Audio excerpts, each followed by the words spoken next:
annual Queen's Park Day in 2021, but our first ever virtual Queen's Park Day. It's hard to believe that this was the last assembly meeting and the last major RNAO event that we were at together last year prior to at which point we knew about COVID-19. It was an evolving situation, but definitely we were living in what seems like a very different world than we are right now.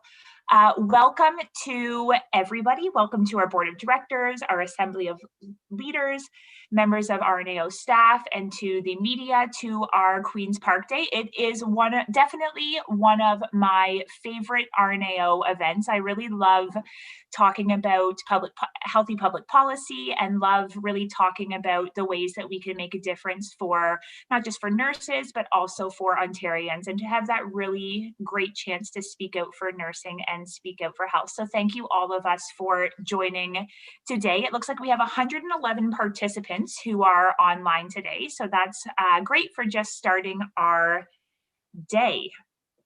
Doris, do you have any opening remarks or anything that you want to say at the outset?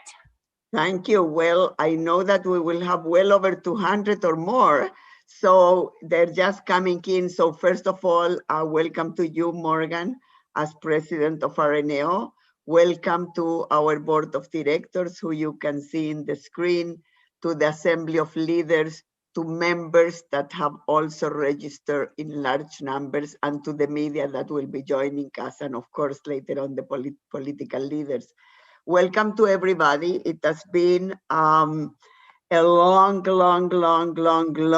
year with many difficult times, and of course also with many silver linings. One of the silver linings is that everybody knows how to use Zoom beautifully and other social media platforms. So here you go. It's always good to find at least some silver linings. Most importantly, we hope that you will leave today energized with new information, with new knowledge, with what are the issues that we are pressing forward, with what the political leaders think about the issues that are important of RNAO and to them also in their own agendas, as well as hopefully some good things happening that you may hear. So thank you very much, Morgan. Back to you. Thanks, Doris. So I'm Morgan Hofarth, and I am the very proud president of RNAO. It is really an honor to represent the over 43,000 RNs, NPs, and nursing students who make up RNAO. And it's been a real privilege to be the leader of the Assembly of RNAO over this past year. We haven't been able to gather in person, but it's been really great to be able to represent our members as the president virtually. And welcome to Doris, who is our CEO.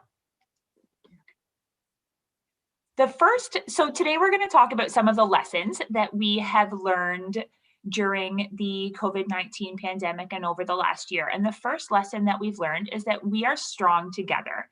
It has been a tremendously challenging year for nurses, for Ontarians, for people across our province, regardless of the healthcare sector that they work in, regardless of what their role has been. It has been a really challenging year for everybody.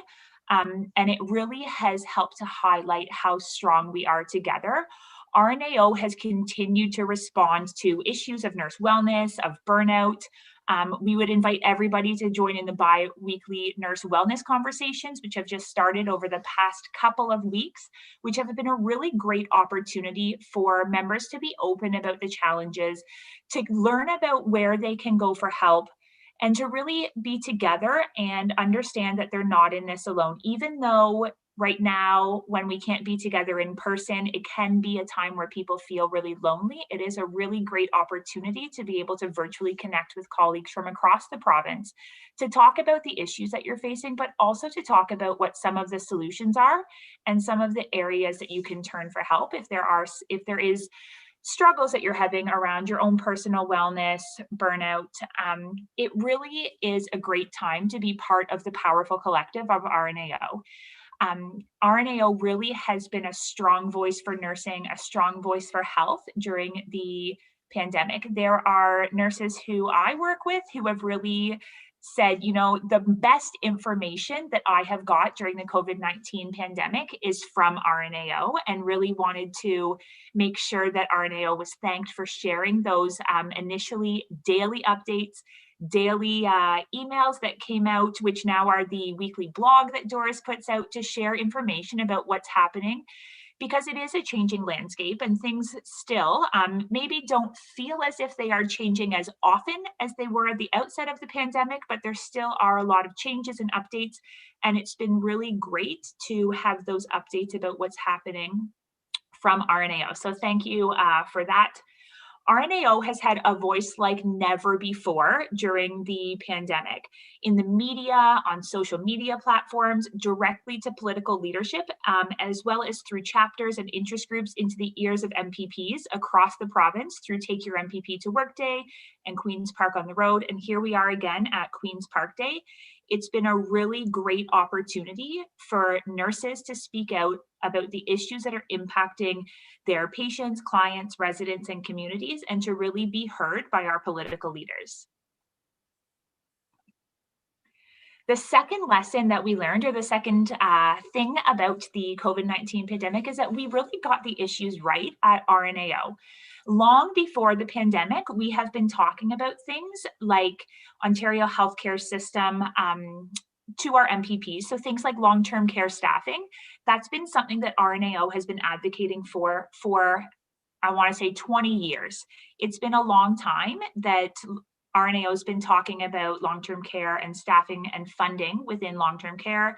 The opioid crisis and opioid overdoses is something that RNAO was talking about long before the pandemic, but really has been exacerbated or highlighted to the public through the media during the pandemic. It's not something that's gone away, even though we've been experiencing a global pandemic, as well as health system transformation. So the pandemic's really revealed all sorts of truths about society and the health system that we've built. And it revealed the terrible, terrible neglect of our elderly and our brothers and sisters struggling with substance use. It's been a really great eye-opening time for the public, for the media, to be really hearing about issues that RNAO has been speaking about for years. I have a lot of screens open, so sometimes I'm not really sure which button I'm supposed to be pressing. Long-term care is an area that is very near and dear to my heart. I am the director of care at a long-term care home in London, where I live. And I actually came to long-term care during the pandemic. So prior to that, had worked in complex care rehabilitation center, but really was drawn to long-term care because it's an area where nursing can really shine and where there really has been significant neglect of the healthcare system over a long, long period of time. And also an area that was very well highlighted, not in a positive way, early in the pandemic, and continues to struggle through the second wave. So we know that there are significant issues in long-term care, specifically related to funding and staffing, staffing very closely tied to funding. So it has been an area that RNAO has been advocating for a very long time. And the pandemic has definitely highlighted the shortcomings of the healthcare system related to long-term care. It has been devastating to see the loss of lives in long-term care that's been significantly different from other similarly developed countries. We have seen such a huge loss of lives in long-term care comparative to those who live in the community that really could have been prevented, and where there would be ways to prevent future loss of lives. So if we look at the slide that talks about the Ontario COVID-19 related deaths in long-term care, we really see where there has been a significant burden in long-term care of COVID-19 infection as well as death. During the pandemic, RNAO has really been advocating about related to the nursing home basic care guarantee that speaks to the implementation of a mandatory 4 hours of direct care per resident in long-term care. So 4 hours total, combination of PSW, RPN, RN hours to make sure that every resident in long-term care has the access to care that they deserve. RNAO also has done significant advocacy around reuniting family caregivers with their loved ones, has done submissions to the staffing advisory, has presented to the Long-Term Care Commission, as well as had many budget submissions, has participated in the call for national standards for long-term care, and has had many letters and action alerts related to vaccination planning, as well as related to the nursing home basic care guarantee has had action alerts as well. So the slides just show the data around the cumulative COVID-19 related deaths, the COVID, as well as the case counts in long-term care to really demonstrate that it has been a significant burden on the long-term care system. They have been significantly impacted very differently than the general population of Ontario by COVID-19. Now we're back to Doris. Thank you very much. Thank you so much. So before I move the slide, sorry, PG, I want to get to the previous one. Here we go. I want to build on two things that Morgan said. Number one, to acknowledge the leadership of Morgan, not only as president of RNAO, but it takes a lot of leadership to move from an area that is not in such a crisis to an area that is crisis. And I have said this to Morgan, and I want to say it again and again and again. I do not know of many leaders that move during a crisis to a place where there is even more crisis. So I wanted to acknowledge that in front of the over 100 members that are with us today, Morgan. I also wanted to say that it really has been two different pandemics, the general pandemic and the pandemic of nursing homes. And tragically, it is my fear, what you will see with the third wave, because I do think we will have a third wave, is it will be yet two pandemics, a pandemic of people below 60 and the pandemic of people after 60. Because the errors that we are making, and we are making many of them in maintaining the province open in many places, in vaccinating populations that are at risk, like firefighters, but not nearly at the same risk as people over 60. The entire evidence from all over the world says this is the people you vaccinate. And yet we will have seniors 80 years old in the community waiting 2 more weeks now. So I wanted to say that because that's absolutely critically important. The death of lives, lives that could be family members of yours, lives that could be friends, spouses, loved ones, community members that have gone unnoticed because they have gone unnoticed, related to opioids overdose, is absolutely outrageous. At least in long-term care, we talk about this. At least, not that that's any relief for any of us that have seen what's happening or work in that sector. But as it relates as to opioids overdose crisis in Ontario, we don't even talk about that. There are the few, like Nathan Kelly from our board, that works with this population, and others that are in the middles of the streets trying to find people, street nurses, and many others from other professions, first responders, etc. But the general public really, unless it's happening in their own family, is not noticing. And tragically, the media really is not talking about that. So for those of you that come from the media, we would ask from you, as a plea from nurses, to please, please, please highlight this. Before the pandemic, we used to talk about, we have 4 people a day dying in Ontario related to the overdose of opioids. uh, just in a year, right? 6.2. Like, look at what that means, 50% increase, right? Those are lives of people. Those are people that left families, left communities, left other people that are substance users, scared and afraid. And the policies that we started to move in the province in relationship to safe injection sites, that then we work with the minister very nicely in moving to um, continue, have not really during the pandemic continued to move forward. And that is an area that RNO will continue to pursue, is absolutely urgent. This is not a matter that only happens, to people that we don't know. This happens in many, many communities, not only in Toronto and Ottawa and larger communities, but in many others, uh, and needs to be attended. And we do need the sites open in every community that has a need, let alone the 21 that were promised, any community that has a need. And RNO will continue to pursue that both with government and all parties. I want to talk for a minute about health system transformation. You remember when during Nursing Week, and yes, we did it virtual last year because it was the pandemic already and we were in lockdown, we released a report enhancing community care for Ontarians. That was not the first time that we released that report. Remember, we did it in 2012. We did it again in 2014, different government.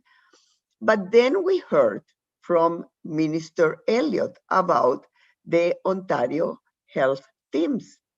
And for once, we actually were very excited because for once we felt that we were moving closer and closer to that vision that we put forward in 2012, that we were moving not just from words, but to real actions of creating a seamless system that is anchored in primary care, that really it focuses on all the needs across the entire health system and social systems.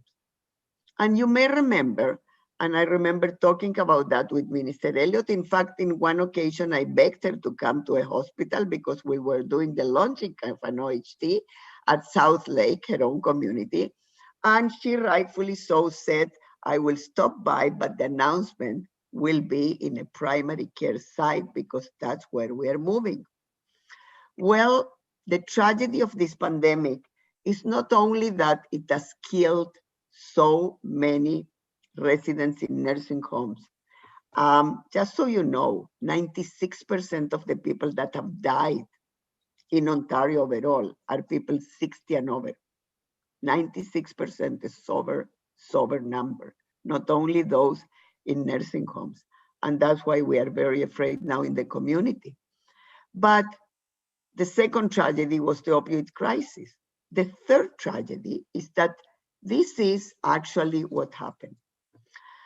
This is what happened during this pandemic, too, much to our distress, and we addressed it, Morgan, Angela, and I, when we met with the Premier and with the Minister a few months ago. We met in person, and we addressed the issue that the Ontario Health Teams, as much as it was a beautiful, beautiful vision, it was being pushed out.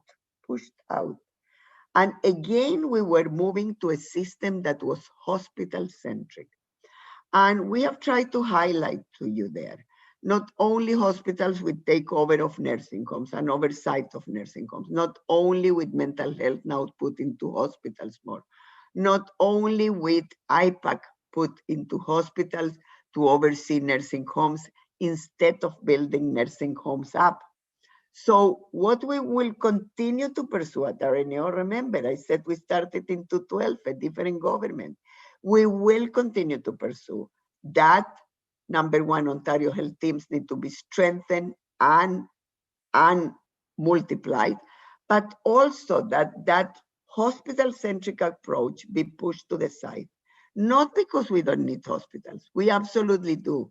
We need hospitals that are strong to care for the very ill. What we need is actually those to have services that are absolutely seamless across all sectors. And we need services that are where people live. You and I and everybody else, the majority of Ontarians, live in their communities, including those that are homeless. They don't live in a hospital. We don't want them to live in a hospital. We want affordable housing for them. But bottom line is in our communities.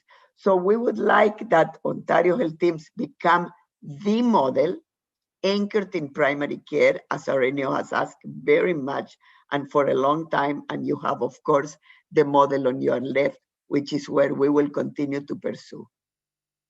Don't be afraid, colleagues, to raise your voice. There has been a chilling time. From time to time, we have heard colleagues say, you know what? If you speak, you will be fired. Well, I have news for you. Number one, that is not the case. Even in the occasion that one of our past presidents was fired, let me tell you, she landed a better job with a better CEO that understood the importance of speaking out. And that is Vanessa Burkowski. And there are many others. There is Birgit Humanga from our members.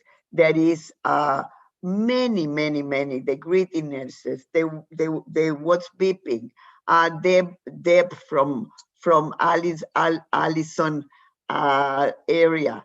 There are so many nurses that are speaking out. If your workplace doesn't enable you or allow you to speak out, this is a democratic province and country. You can speak out outside of your workplace. Of course, always being attentive that you're not releasing information from patients, and if need be, you're not releasing information about your healthcare organization. The issues are the same, regardless almost of where you work. The issues are the same, and what we are focusing is on those issues. We are not focusing on this party, that party, this workplace, that workplace, this CEO, that CEO, this chief nurse, that chief nurse. We are focusing all of us together, like the puzzle that Morgan showed at the beginning. Together we are stronger. Whether you are a chief nurse, a director of nursing, a staff nurse, a frontline nurse, an advanced practice, an academic, a scholar, a policy, doesn't matter. Let's continue to speak together because we need to push the issues for the sake of Ontarians. What is good for Ontarians is good for nursing. Let's remember that always. What is good for Ontarians is good for nursing.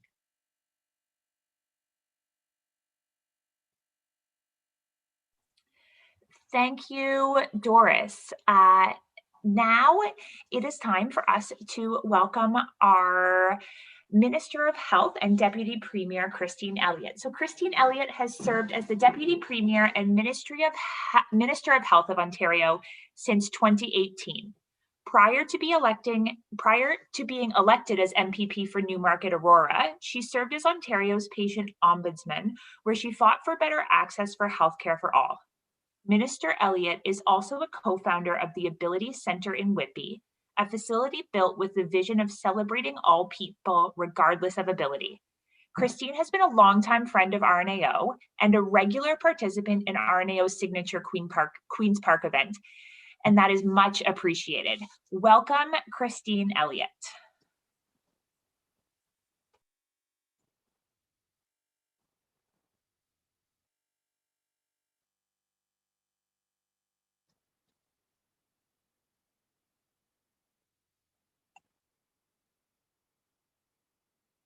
Bridget, do we have the minister with us? I might be getting ahead of us. I should have checked. Maybe we are ahead of us. In person, you can tell if they're already there in the room with you. On Zoom, can't always tell. At what time is scheduled the minister, PG?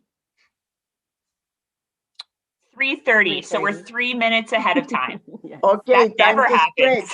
Time to stretch. So you will have a full display of every single political leader today and their health critics. So that's actually extremely good. Who knows, maybe the premier will bring news from the FPT meeting about the national long-term care standards program. That would be good. They are discussing that. They were discussing yesterday at the federal level. As you know, there was a vote on pharmacare. Unfortunately, that didn't pass. We will continue to push that at the federal level. So we will continue to push at the federal level 3 things, actually 4. We will push the issue of pharmacare. We will push the issue of national standards for long-term care based on the basic care guarantee. We will push the issues of the opioid crisis, which goes together with housing. And we will push the issues of a chief nurse for Canada.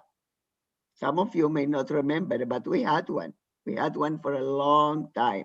We had more than one. And that went, of course, when, well, shouldn't be of course, but unfortunately it went away with Prime Minister Harper. We are talking with Prime Minister Justin Trudeau to bring it back. During our visit in Nursing Week to the Public Health Unit, and Dr. Angela Cooper-Brathwaite, who was the president at the time, was with me, and he committed that he will look into it. So we are now pushing the agenda to make sure that we get back our chief nurse officer for Canada. PG, let me know when the minister comes, so we stop broadcasting from our end. I don't hear PG, and I don't know if she's PG. Sorry, Doris, I'm here. Sorry, she's not here yet. I'm just checking with Laurel. Oh, fantastic! Fantastic, very good. Excellent. I see that we do have a comment from Natalia Kusnadova in the chat. Welcome, Natalia. Natalia is an RNAO member as well as an MPP. So thank you for joining us today. And Natalia was, just for those that don't know and can take the role modeling there, Natalia was a very active assembly member. So hint, hint to our assembly of leaders. We want people in all the parties, right, Natalia? Yes, absolutely. Thank you so much, Doris. I'm just so thrilled to be here. And I always say that my very first time going to Queen's Park was with RNAO. I was part of a student placement, and I just fell in love with the place, and I fell in love with the work that RNAO does. So I decided to join it as a member of the Legislative Assembly. So we need nurses from all stripes at all levels of government. Thanks, Doris, for all the incredible work you and your team do every day. Thank you. Thank you.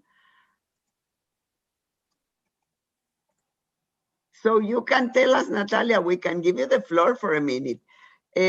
Not politics. Tell us, what do you do as an MPP, and tell us about your new appointment.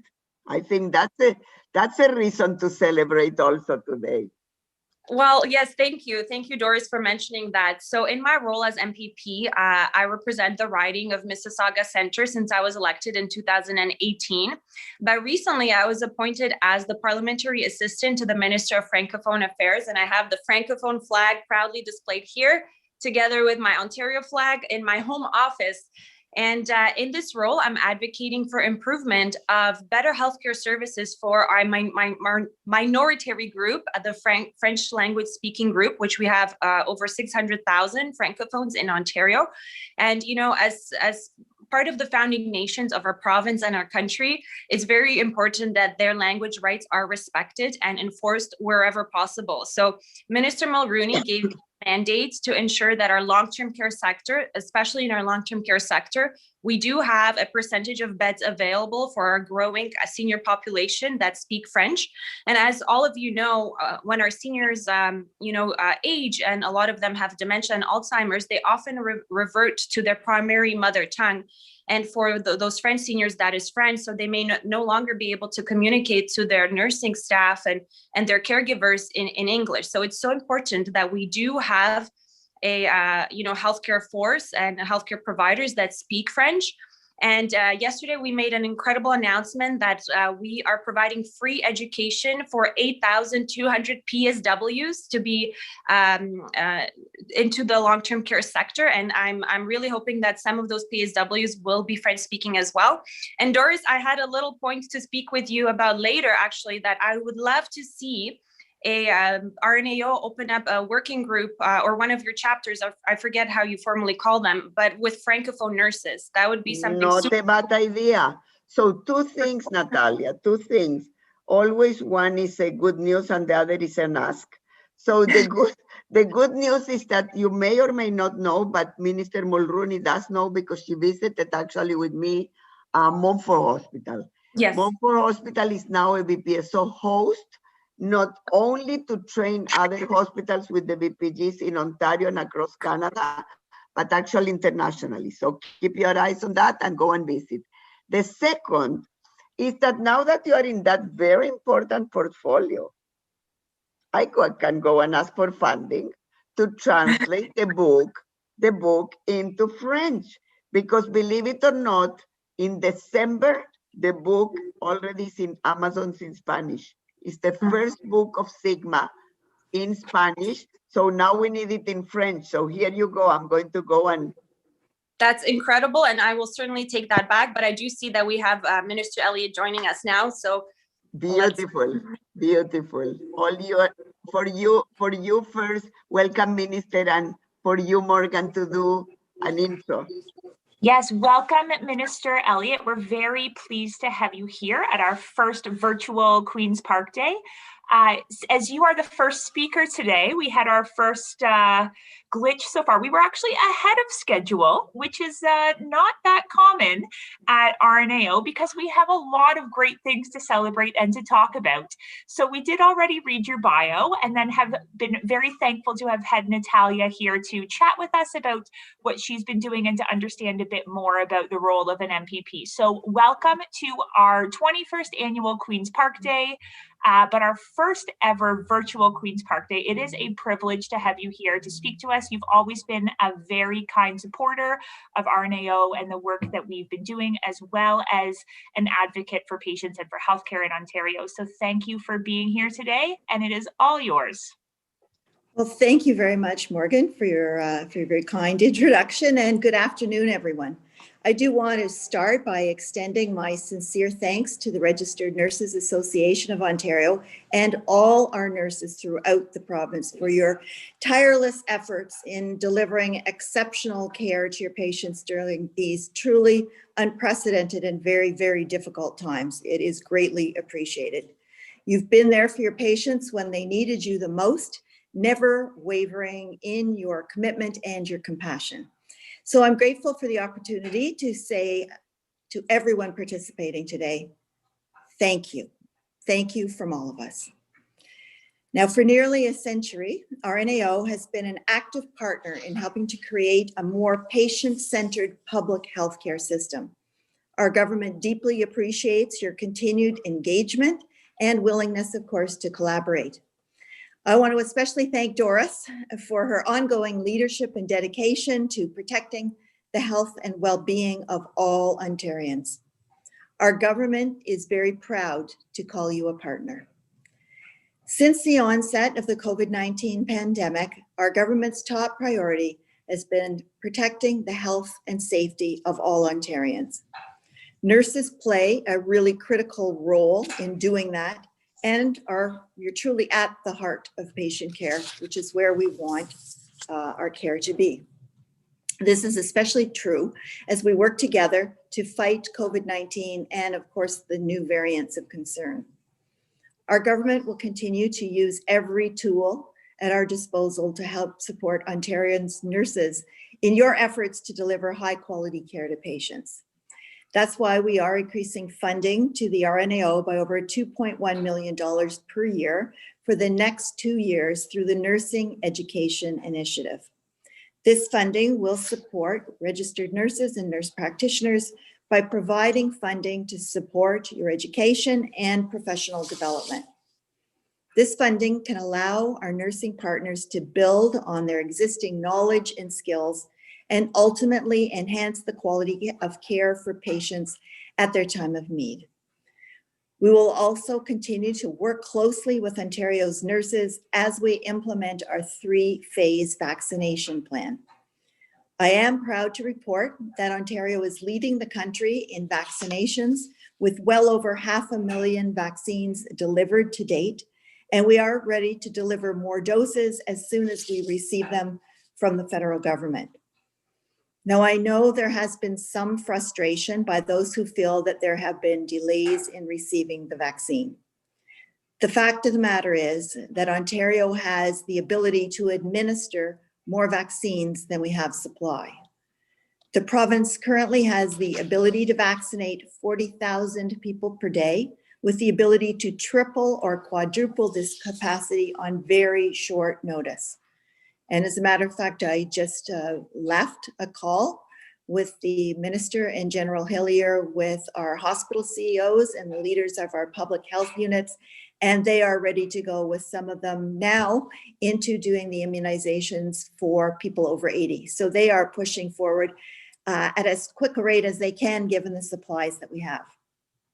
Right now, of course, our priority is fully immunizing our long-term care residents and continuing to offer first-line doses to our frontline healthcare workers. As we receive more vaccine supply from the federal government, we are planning for the expansion to other groups, including those over 80, who can expect to begin to receive their shots by mid-March for those areas where they haven't already started that immunization program. So I want to thank all of the nurses who've been involved in the rollout to date and continue to play a key role in Ontario's immunization program. As the supply increases, we are going to need more healthcare providers, including nurses, of course, to help administer vaccines as quickly and as safely as possible. We've also heard from the RNAO and many of Ontario's nurses that you want to help. So that's why earlier this year, we enabled more healthcare providers to be able to administer the vaccine. This will help meet the unprecedented demand in the number of people who will be getting vaccinated and help to increase access to the vaccine for all Ontarians. Healthcare professionals, including nurse practitioners, registered nurses, and registered practical nurses who are able to administer the vaccine can register and apply through Ontario's matching portal. Our government welcomes your applications, and we look forward to working with more of you to ensure a very successful vaccine rollout. In the interim, we continue to emphasize that all Ontarians need to continue to follow the public health and workplace safety measures to help stop the spread of COVID-19 and protect our vulnerable populations and frontline healthcare workers.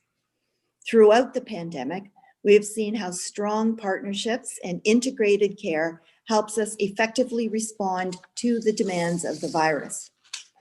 Long before any of us had a patient-focused public healthcare system, there are now over 42 teams up and running, which will cover 86% of the province at maturity.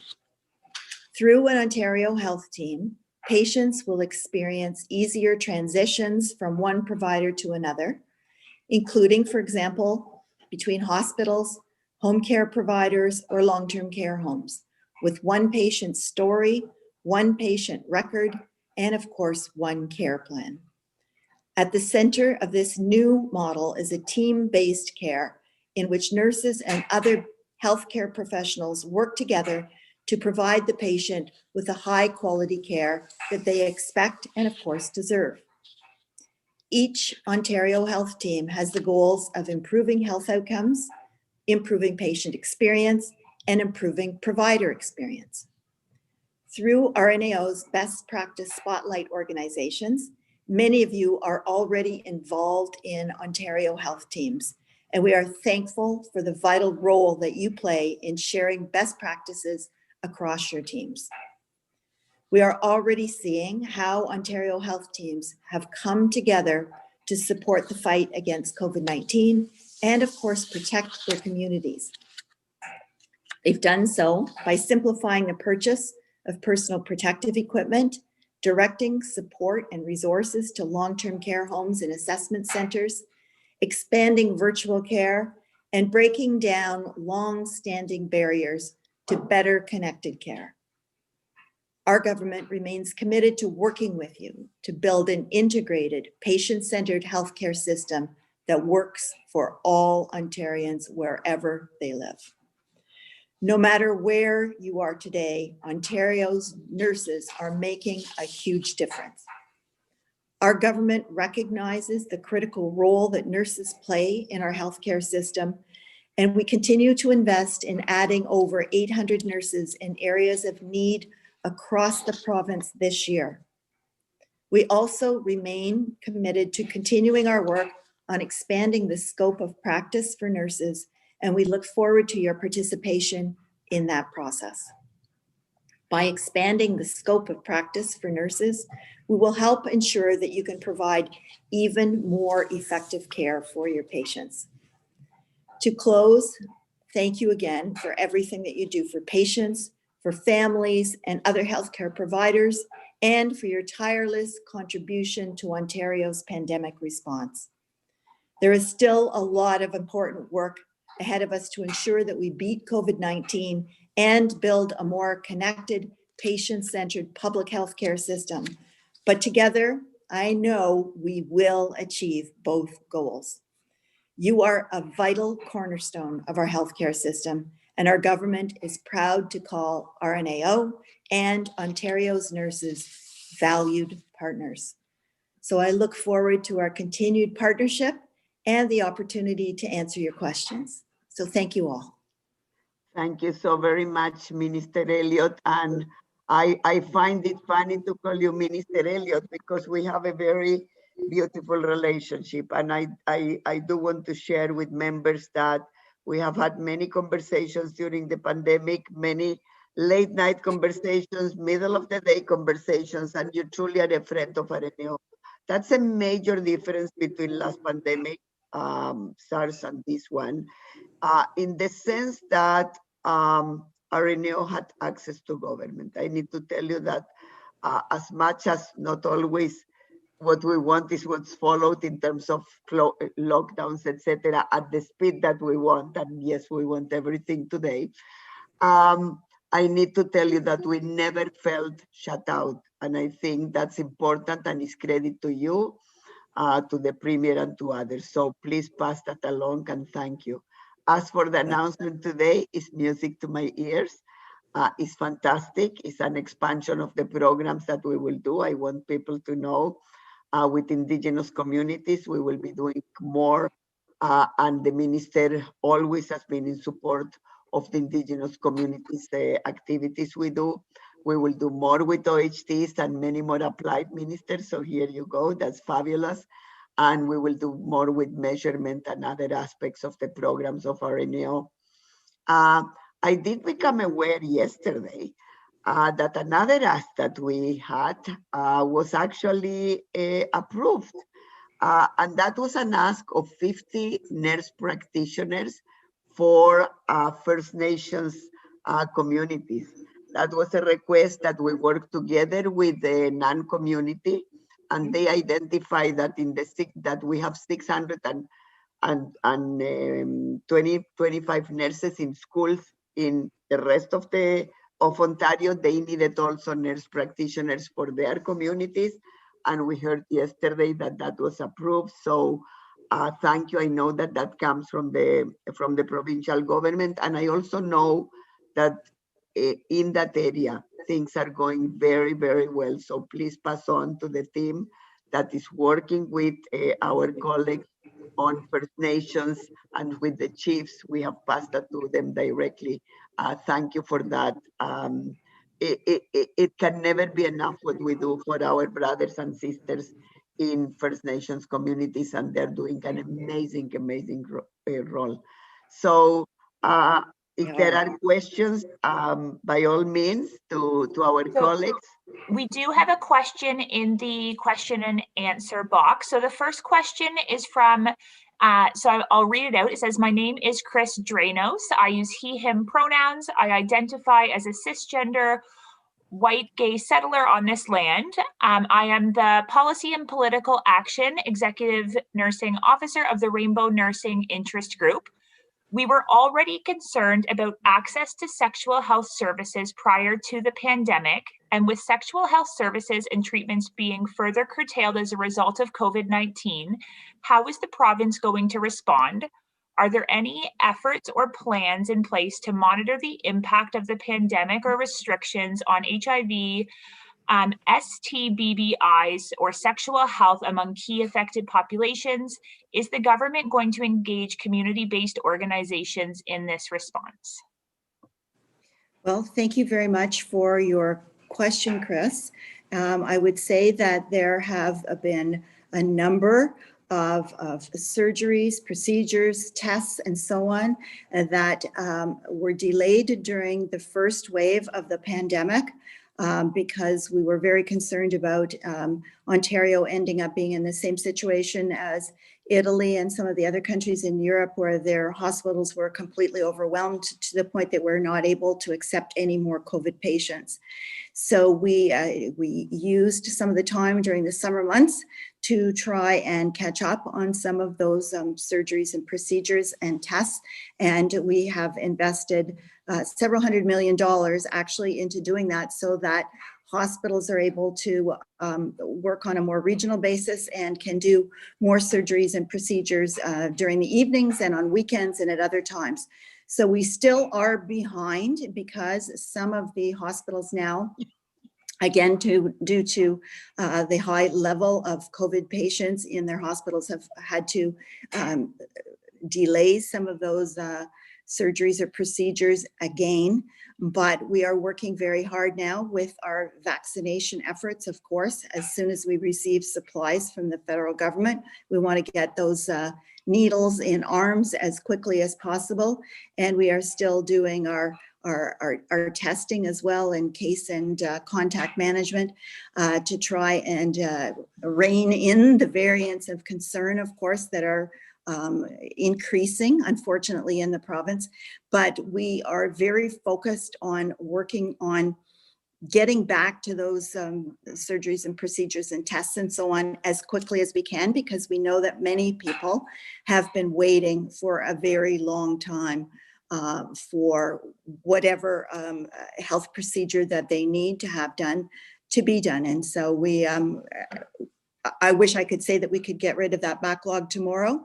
We can't, but it is still very much front of mind to us, and we have invested significant resources to try and deal with the backlog and get people the care that they expect and deserve.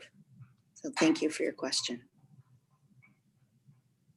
Thank you, Minister Elliott. I don't see any other questions in the question and answer box, but there is someone with their hand up. Morgan, there is one about the 4 hours, 4 worked hours. I saw it there for long-term care. I don't know if the minister, I'm sure the minister can answer. Oh. So minister, I know it's not your portfolio, but we have been asking diligently that we need 4 worked hours guarantee. We call it the nursing home basic care guarantee. Which includes, first of all, I need to say to Erin that wrote this question, Erin, I am so proud that you know the details. It just warms my heart. 48 minutes of care per day by an RN, and 60 minutes by an RPN, and 132 by a PSW. All we hear now, and for quite a bit, is about PSWs. And while that is hugely important, and we all support and agree with that, without enough RNs and RPNs in nursing homes, and quite frankly, nurse practitioners, you know that we are asking for 1 per home. Things will not get, they will get nicer, but they will not get better in terms of quality and safety. And Morgan can tell you all about that because she's a director of care in a nursing home. Well, thank you very much. Is it Erin for your question? Yes. With respect to the 4 hours of direct care in long-term care homes, we agree with you, and that has already been announced by Minister Fullerton. And this is something that I think has been talked about and asked for many, many years, but we have made that commitment, and we are going to introduce the 4 hours. One of the problems with not being able to do that immediately, of course, is that we don't have the health human resources. We're going to need many, many more health professionals to be able to do that. And I know that you have heard a lot about personal support workers recently. There have been questions about it in the legislature, and Minister Fullerton made an announcement about that several days ago about training for personal support workers. But Doris, you're absolutely right. We need the right mix of professionals in our long-term care homes. And so we absolutely need more registered nurses and more nurse practitioners, more registered practical nurses too. But we are working on a plan. Minister Fullerton and I are working together on that because it's for long-term care homes, but we also need more health professionals in our hospitals and in home care as well, and in our retirement homes, which would of course involve Minister Cho too. So I think we really need to, we are working on some policies on that, in that respect, that you will hear about very shortly. But I think we also need to take it right back to students. We need to go back into our high schools to speak to students about a career in healthcare, and considering that, because of course there will be jobs. That's an area where you're going to be guaranteed to get a job. And we also need to have more laddering programs, say for someone who is maybe a registered practical nurse who wants to become a registered nurse, or a personal support worker who wants to become a registered practical nurse. We want to keep people in the healthcare system and to see it as an ongoing career.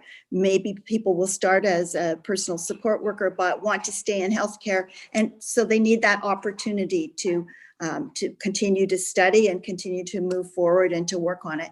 So I have spoken with Minister Lecce, our Minister of Education, about that.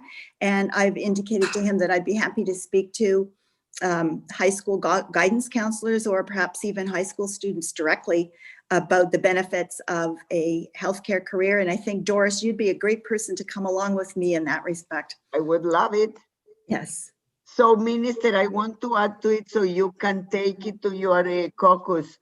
So there is an 80% increase in applications to nursing schools, which is phenomenal in the face of what's happening.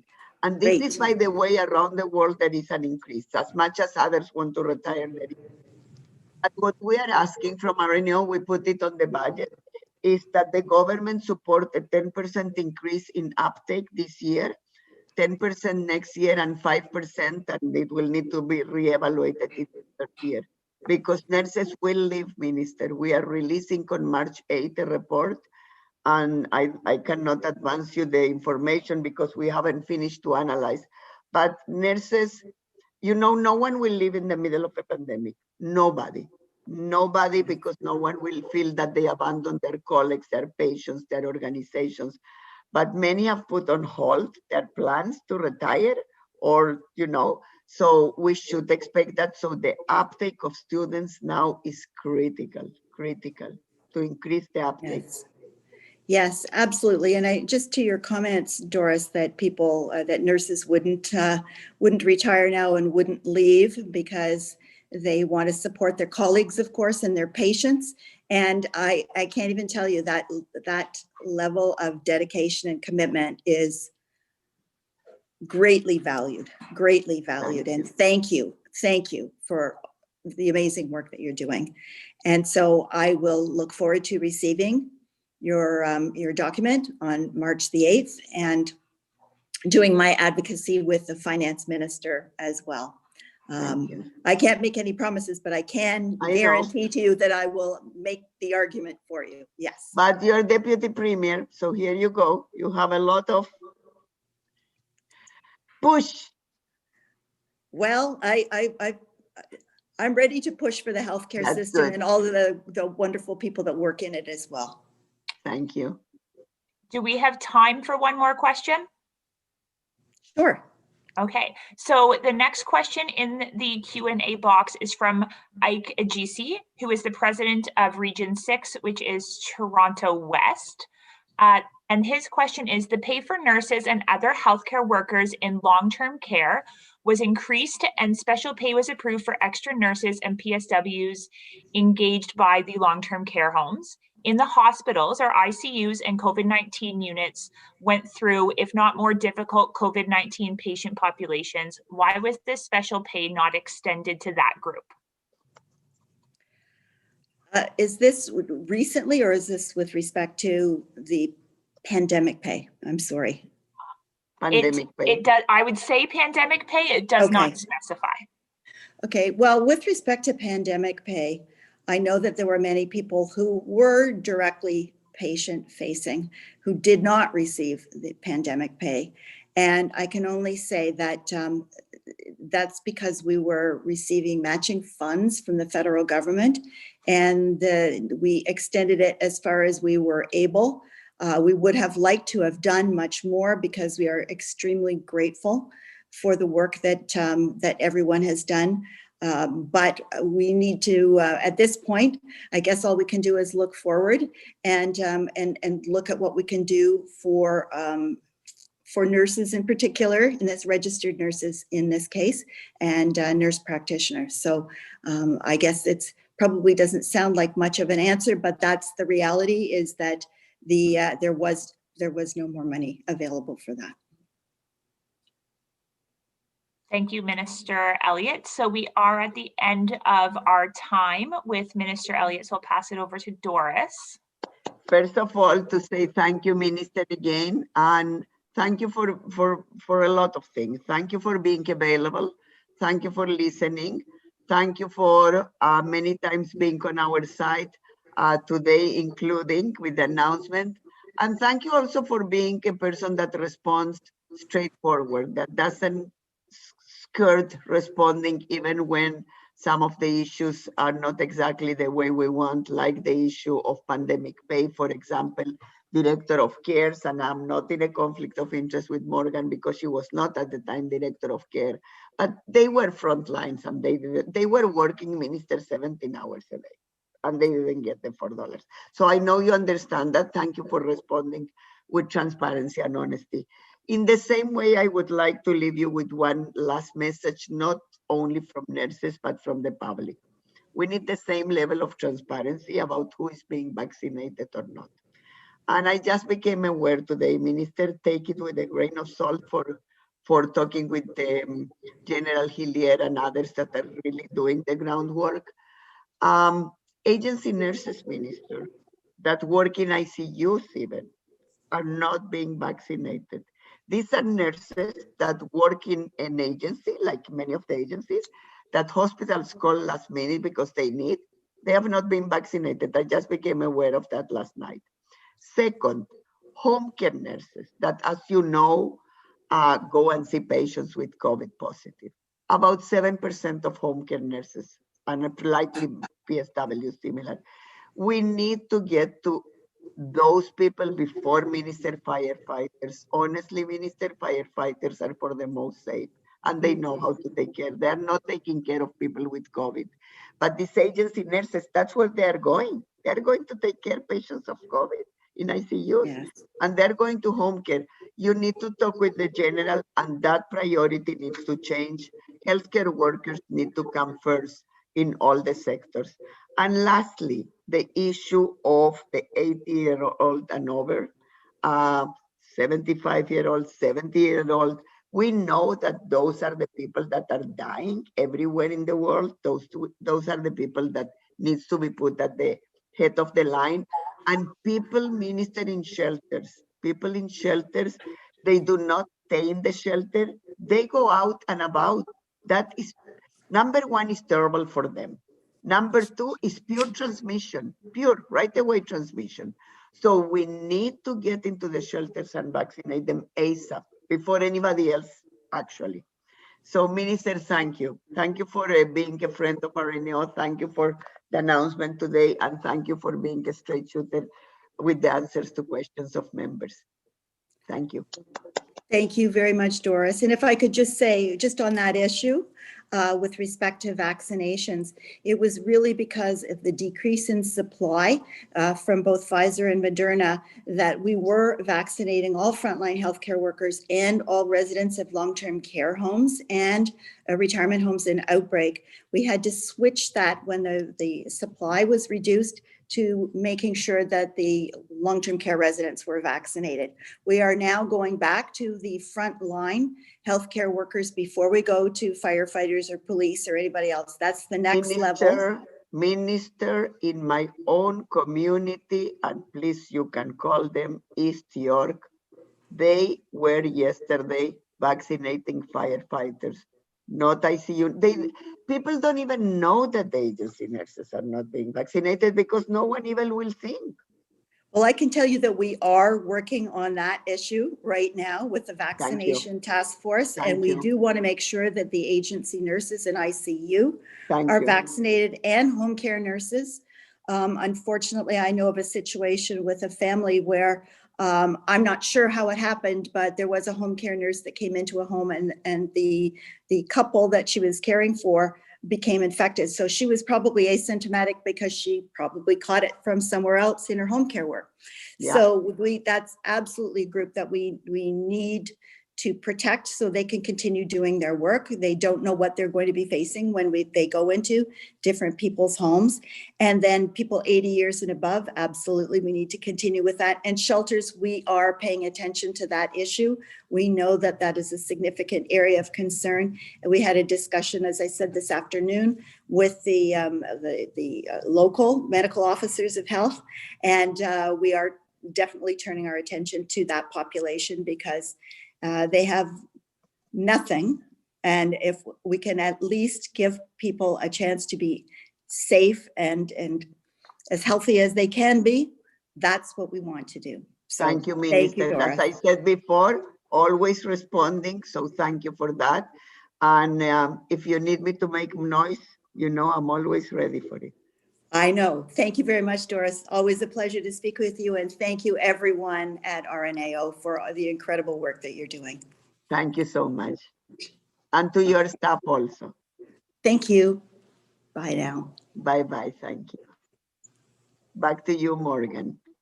Thank you. So next we will hear from Andrea Horvath and Franz Jelena. So Andrea Horvath is the leader of Ontario's official opposition and MPP for Hamilton Centre. She's a leader who believes in proposing positive solutions, especially when it comes to ending hallway healthcare and giving seniors better care. She's an Ontarian, a mom, a Hamiltonian, and she's running for premier in 2022. Andrea is a longtime friend of RNAO and a regular participant in RNAO's signature Queen's Park event, and we very much appreciate her ongoing participation and engagement with that. Franz Jelena is the MPP for the riding of Nickel Belt and the NDP's health critic. As an executive director of the Community Health Centre in Sudbury, Franz oversaw the expansion of healthcare services to many small and rural communities. Like Andrea, she's a longstanding friend of RNAO and a veteran of all RNAO's signature advocacy events. Welcome, Andrea and Franz.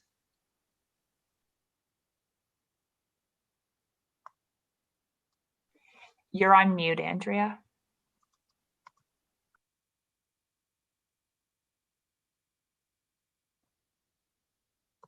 I'm unmuted now, right?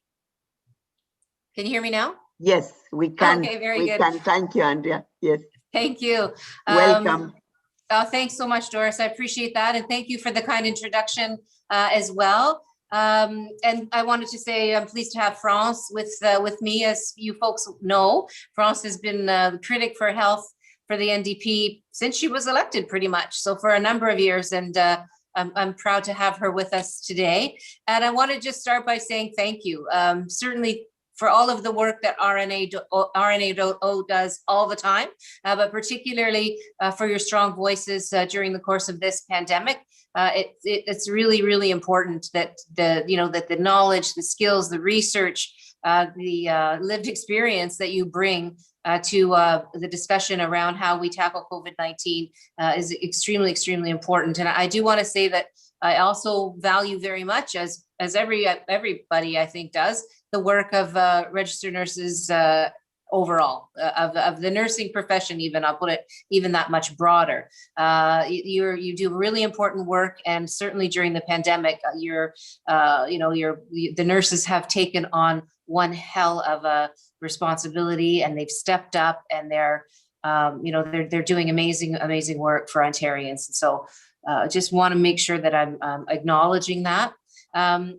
But I have to say, one of the things I think that this pandemic really has shown is how important it is that voices of experts like yourselves, like the RNAO, are listened to. I mean, you need to have a government that listens to what you have to say because you're an educated voice. I mean, let's face it, you're experts, and it's important that that the government recognizes that. It's also important that the government follows public health advice. I mean, that's another, I think, big piece to the COVID-19 story is public health, and the advice that so many of your members are providing because of the settings that you work in the public health field as well. And if there's another thing that you should be able to rely on, that would be ensuring that there are the supports that you need in place to do your work successfully. And that's something that, again, is an expectation that you should be able to have from your government. At this point in our, in time where we are right now, I think it's really clear that we obviously have the pandemic crisis, but there are a number, I think, of interlocking crises that we are facing. We obviously have the pandemic. We have the crisis in long-term care, which again isn't new, but it certainly has been, I think, exposed in a way that it hasn't been exposed in the past. And so that's a crisis we're dealing with. We have an opioid crisis on our streets with the poison drug supply, making that much more fatal. We have a mental health crisis, obviously in Ontario, that's worsening, and a homelessness crisis that's expanding. And so it's really clear to me that we can be doing so much better on all of these fronts. I think many of the pieces that have gone into crisis, whether it's long-term care, whether it's mental health, whether it's opioids, is a direct result of the healthcare sector writ large being squeezed and squeezed and squeezed and squeezed. And so when you cut various parts of the healthcare system, it's going to have an impact somewhere else. And that's I think what we've seen for far too long in our province, and it's frustrating because I think we know that health, the delivery of health services is one of the most important priorities of Ontarians, of Canadians. When you ask people, what do you think your tax dollars should be spent on? I mean, health comes up first and foremost, and rightfully so, because you can't really do anything else without your health. I want to talk a little bit about long-term care specifically because the tragedy is just so unspeakable that we could never have a meeting like this without giving it the proper attention that it deserves in terms of comment. I mean, we all know that we're almost at 4,000 seniors and other vulnerable people in long-term care losing their lives to COVID-19. At this point in time, I think there's around 121 or so homes that are still in outbreak. We also have 69 retirement homes that are in outbreak. And all of this in the context of the threat of the new variant and the concern that the government's plan for vaccinations is pretty slow off the mark. And so I think it's important to acknowledge the work that you have done, that your organization has done in terms of bringing solutions to the long-term care discussion. Doris and I spoke a couple of weeks ago now, but the commitments that you've had, the fight that you've continued to put in around things like the 4 hours of hands-on care for every resident in long-term care. I know you've done some work around some really granular work around what the proportion of services or skills that would make up that 4.1 hours of hands-on care. It's extremely helpful, and hopefully we'll have a government that actually implements some of these ideas. I know that I know that the work that you've done, adding your voice to the fights, for example, or the pressure that we're trying to put on the government for paid sick days, for a longer ban on evictions until we actually do have this virus under control.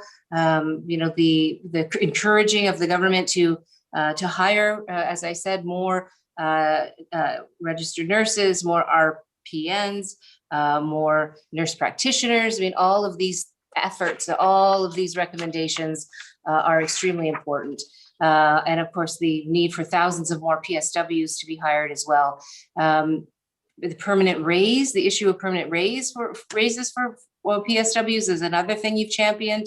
The importance and necessity of infection control experts, of IPAC experts in every home is extremely important. Using evidence-based practices in our long-term care homes, again, goes without saying.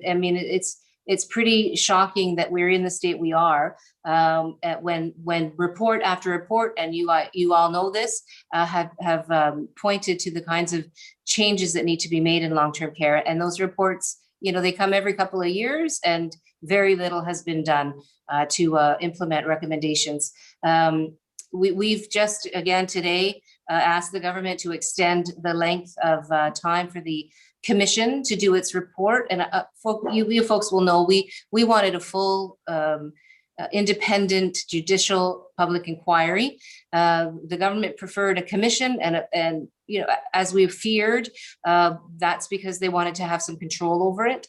And we're seeing that control play out right now. I mean, they literally had 217,000 documents dumped on them in one big batch, very close to the end of their mandate for coming up with a report and recommendations. And so I think it's really clear through Dr. Williams' testimony on Monday what the government's trying to do, which is to overwhelm and reduce the effectiveness of this commission's work. And that's pretty shameful, particularly when the government had a lot of time, to put together ways to protect themselves and long-term care home operators, particularly the private operators, from being sued. So this is, I think, a real slap in the face to Ontarians that they've done this.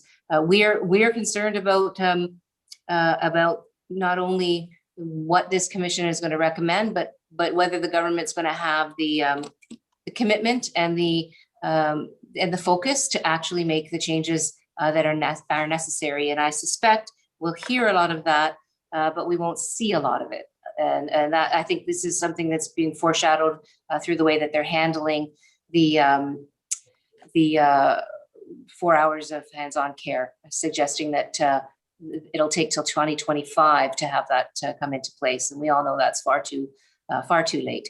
But I'm always excited. I know Francis has a few words to say, and I know there's a Q&A, so I don't want to overdo it, but I do want to say that I'm really always excited to hear from you, to collaborate with you, to learn from you, to share with you what we're doing. And a lot of the work that we've done over the years has been informed by the work that you do. And it's a relationship that I value extremely, a great deal. I really do value the relationship a great deal. So we're going to continue to fight for a recovery from COVID-19 for everyone. We are fighting for an equitable recovery so that when we get to the other side of this, we're fixing some of the cracks that COVID-19 has put in our faces, has shown in terms of how Ontario treats all of its people. So on that note, I'm going to send it over to France, and we'll take some questions.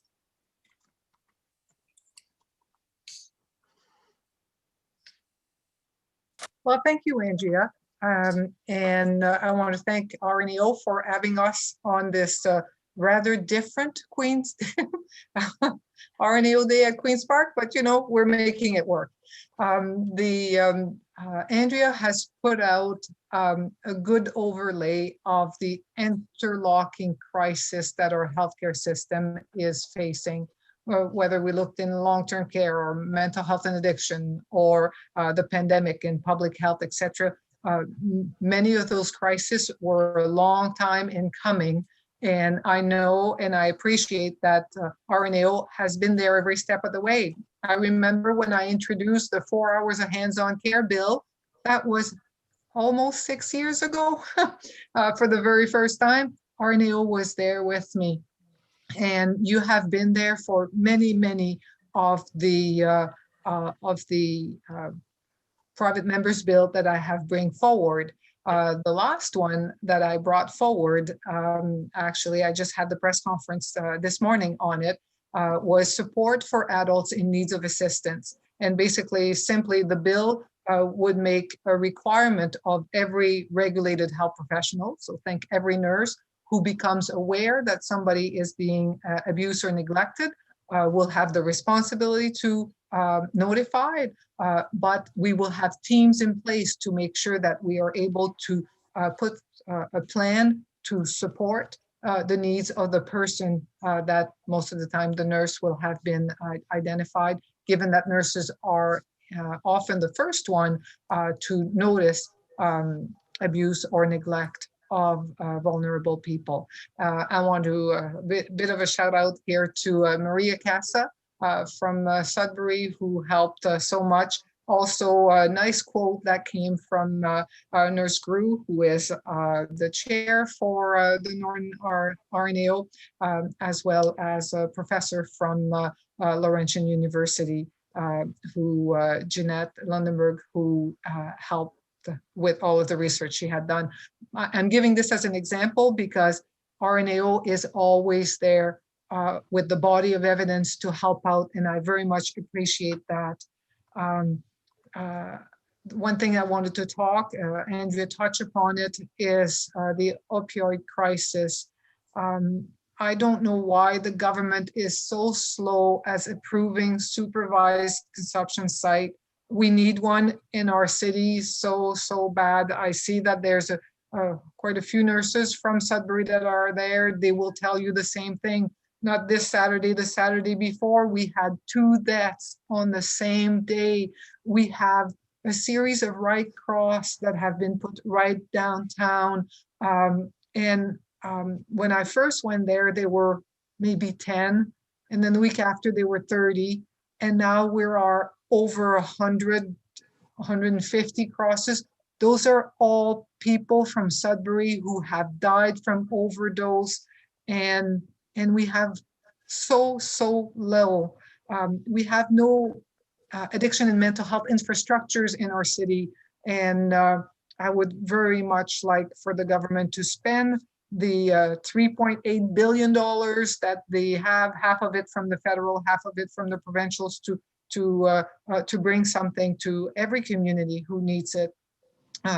People who know me know that I'm a big fan of health promotion, disease prevention, primary care. This is where my background is. I worked in the hospital for 12 years, but my love is still in health promotion, disease prevention.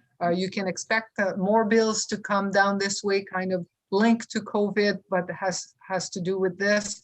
And every time, whether it be ban flavored cigarillos or vaping for kids, RNAO is always there, and very much appreciate what you do.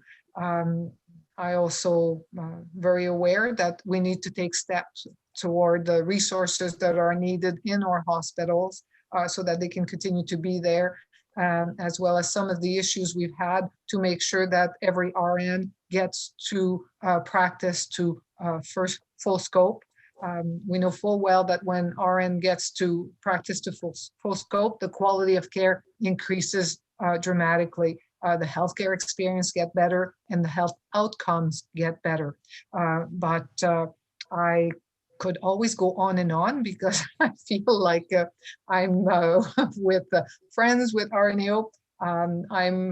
I have been the health critic for the last 14 years. I come from the party of Tommy Douglas. We believe that care should be based on needs, not on ability to pay. And I will end there because I know that there's lots of questions.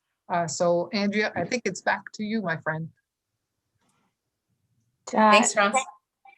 And thank you very much to both of you for what you've shared so far. We do have one question so far in the Q&A, which is from Erin McPherson.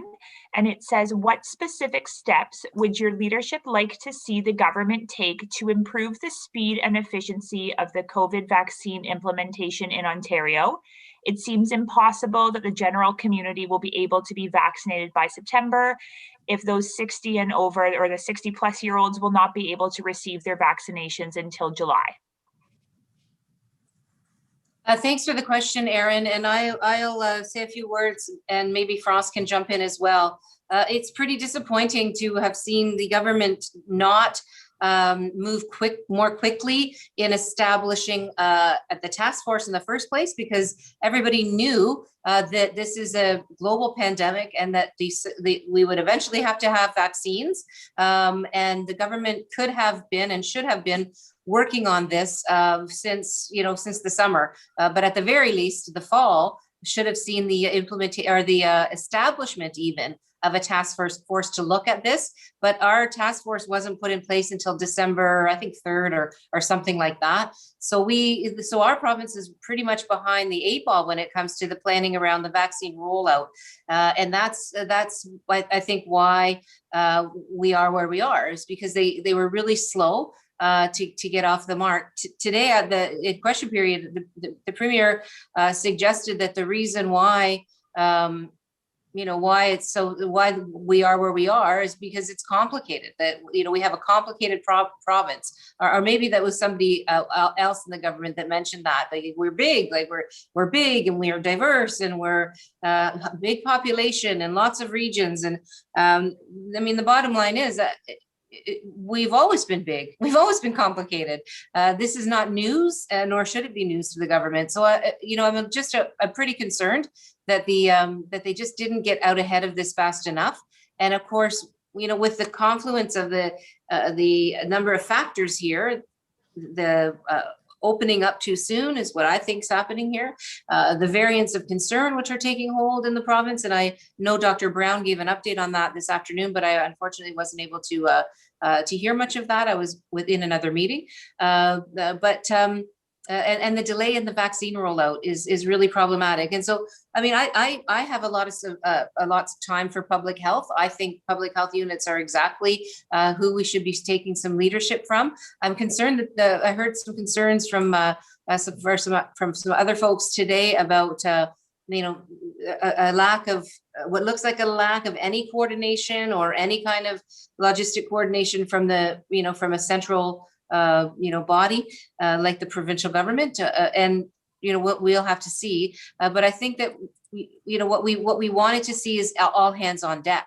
We have to have an all hands on deck approach, and we should be using the pathways for distribution that we already have, and we should be engaging with some of the I would like to say diverse communities, or communities that to represent all aspects of people in our province, because we know that there is hesitancy out there in some communities. And one of the things that I was made aware of yesterday is that there's a Muslim task force, COVID-19 task force, that's been starting to engage with the public health units and offering, for example, the use of mosques and or masjids for some of the distribution, or the vaccination centers, rather, the mass vaccination centers. And I think that's a unique and great idea.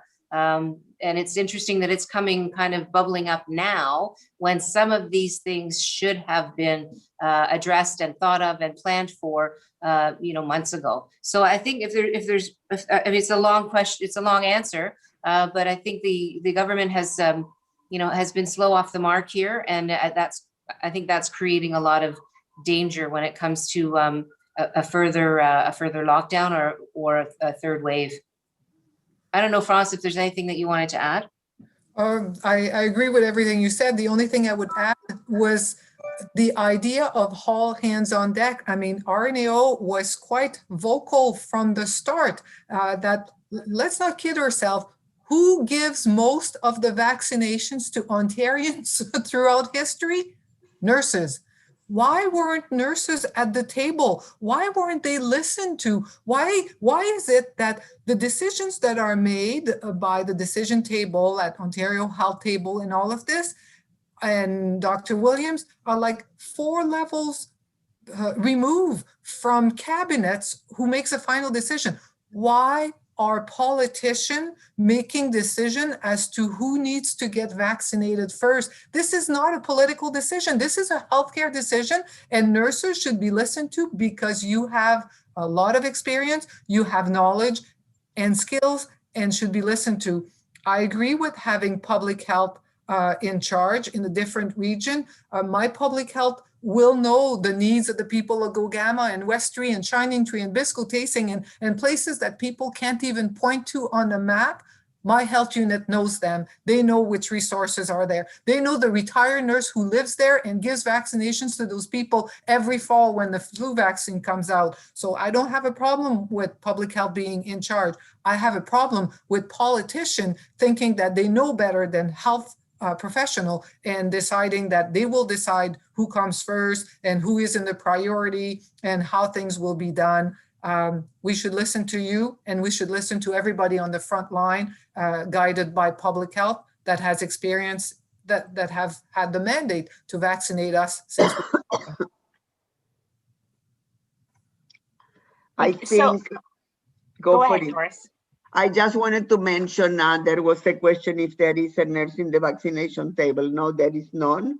And we requested that from the get-go. We requested that one of the public health leaders be part of it. I think that the vaccination table in itself has problems in the sense that there is many people from hospitals there.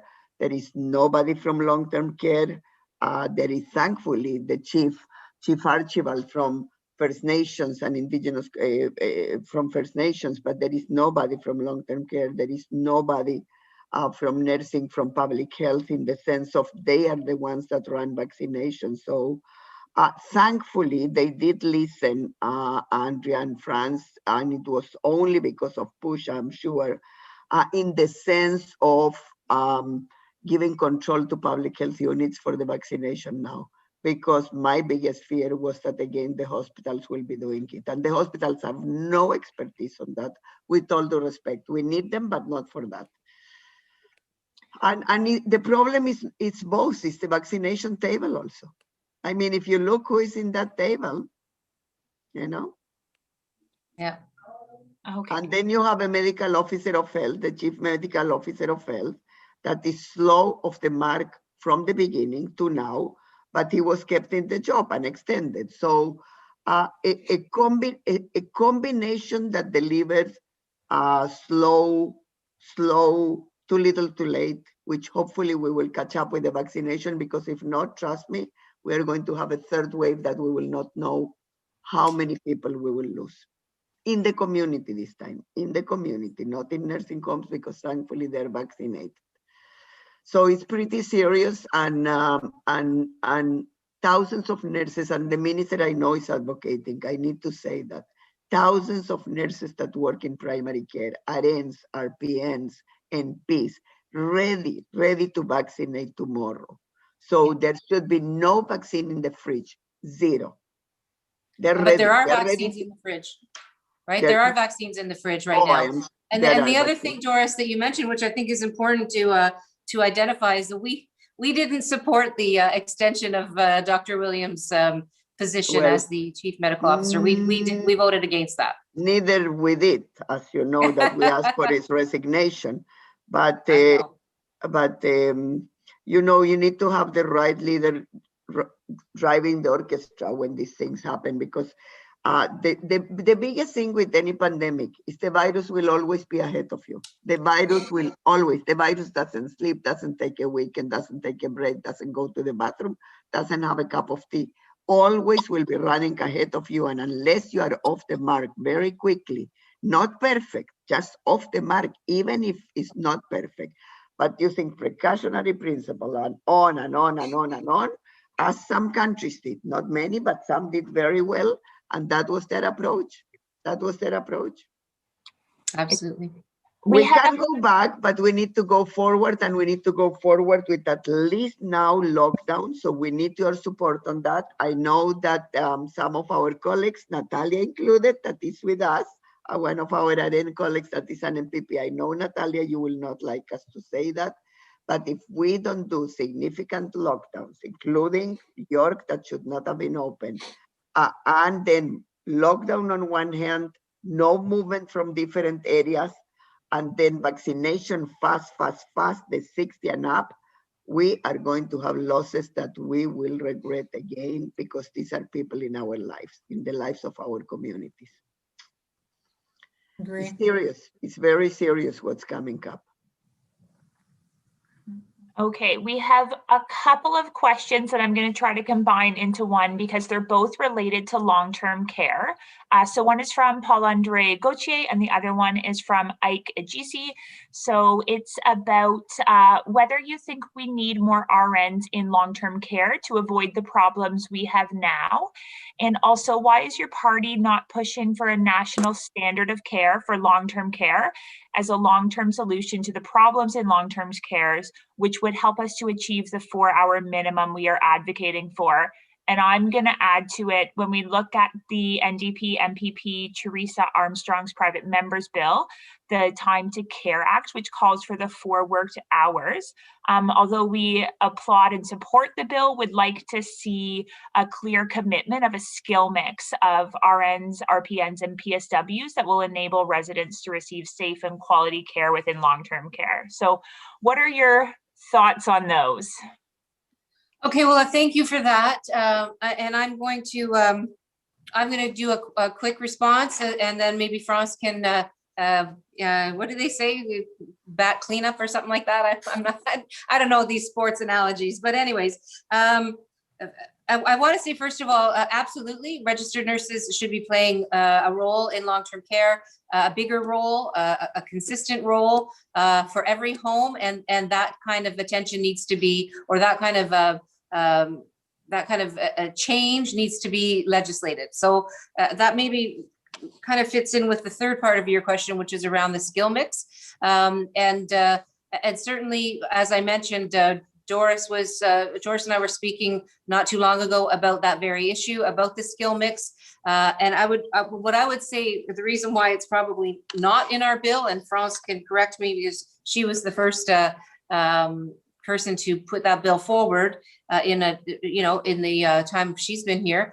The skill mix would have been something that would maybe change over time. I mean, we've seen the acuity levels increase in terms of residents in long-term care, and the skill mix would not usually be something so granular, something so detailed and so specific that would actually make it into the legislation itself. It would probably be done by regulation.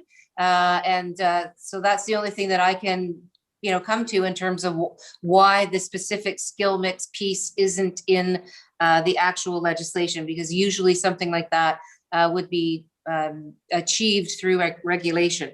Having said that, the issue around the federal standard or the national standard of care for long-term care, I mean, we believe in as France was saying, in public healthcare. We believe in, making sure that every Canadian and every Ontarian has access to the same levels of healthcare. We don't even achieve that in Ontario on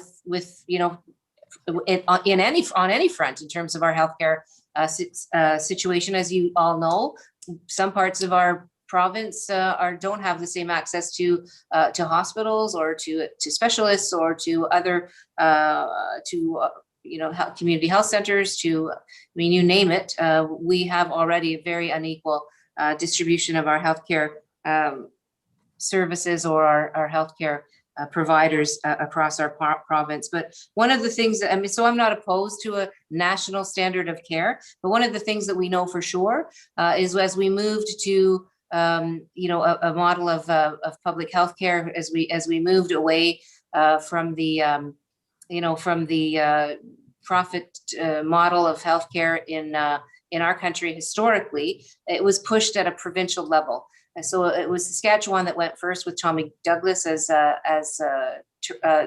France has indicated, and I really do believe that it'll take the leadership of a particular province before we can get the entire country engaged. But who knows? I mean, I think working on both levels is fine in terms of getting a standard of care. But I just look historically at what happened with our healthcare system here in this country, and it was pushed by a particular province. And that's why, you know, when we hear federal governments talk about things like, for example, universal childcare, for decades, we hear federal parties talk about that, and it never happens. That's why we took leadership in our last campaign on the pharmacare piece. The kind of the other half of Tommy Douglas's vision was pharmacare, and we took that on. We are still committed to it, and dental care as well, because I mean, I really do believe that it's going to take the actions of a province to push or embarrass the rest of the provinces and the federal government to actually do something. I guess maybe I'm a bit cynical when it comes to politics, and I've watched a lot of promises go down the drain. And when I become the premier, I'm not going to let those promises go down the drain anymore. I'm going to push to make sure that we have a standard of care here, and push for the other provinces to do the same, and for the federal government to get on board as well. I've just seen too many disappointments when it comes to promises around universality of programs across the country. France, is there something I missed? Well, the only thing I would add about long-term care is that all members of RNAO know that we have been waiting for a long time to improve the care in our long-term care homes. The pandemic has shown for everybody to see that the level of care we have in there is not acceptable. Ontarians are good people. They don't want to see frail elderly people not being cared for properly. So the opportunity to move is here like it has never been. So when I see the government that says, yes, we'll finally move on 4 hours of hands-on care, but it will take us to 2025, let's push all together. 4 hours of hands-on care has to happen now, not in 2025. And I think with all the good people of RNAO putting their voices together, we will be able to make movement forward. And when Andrea becomes premier, we will make this happen. I can guarantee you. And Andrea is right. I would not put in a bill the ratio of different professional. Let's put that in regulation, because I'm old. I remember when people used to drive in long-term care, they had big parking lot because people could still drive and do all sorts of stuff. Nobody in long-term care drives anymore. Long-term care has changed an awful lot.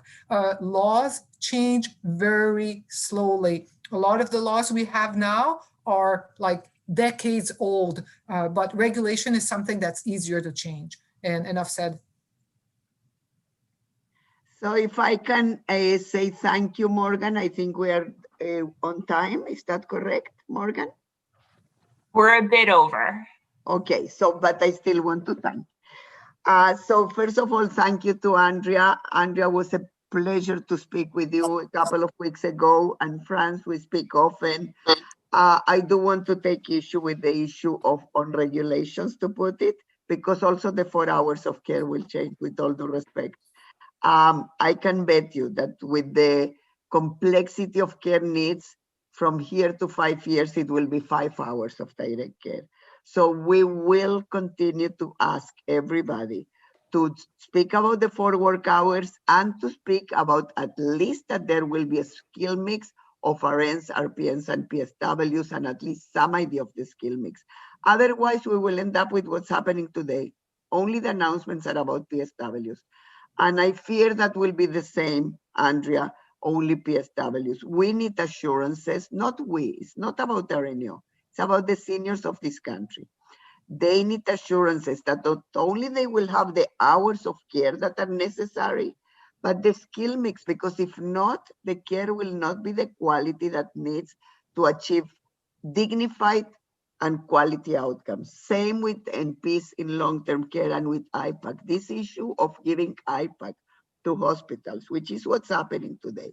Rather than building up the IPAC in the nursing homes, we need you on site to push for that. So let's keep working together. At the end of the day, you know how it works. It's the governing party and it is the opposition party, especially official opposition, but also the Leaves and also even Mike, even if it's a caucus of one, it's all of us together pushing on the same direction, and we can get it. I don't know if we can get the 4 hours accomplished in a year or in a year and a half, but let's at least legislate like that bill that you had put forward, but with more bones in terms of their NRP, NP, etc. Once it's legislated, we can all continue to push. Regardless of who is the party in power, we can achieve it. Our fear at Ateneo is that the pandemic is gone and then will come the people with cancer. I mean, France, you were in the healthcare system before. Will come the people with cancer, the people with this, the people with that. And by then we will say, everybody will say, well, people are not dying now in nursing homes. And we will forget again nursing homes. That's our biggest fear at Ateneo. And that's why we desperately want these hours to be legislated and a skill mix at least be mentioned. Thank you. Thank you for working with us. Thank you for pushing the issues forward. We will continue to work together. And also I want to thank you on something else, Andrea. I think you have been very,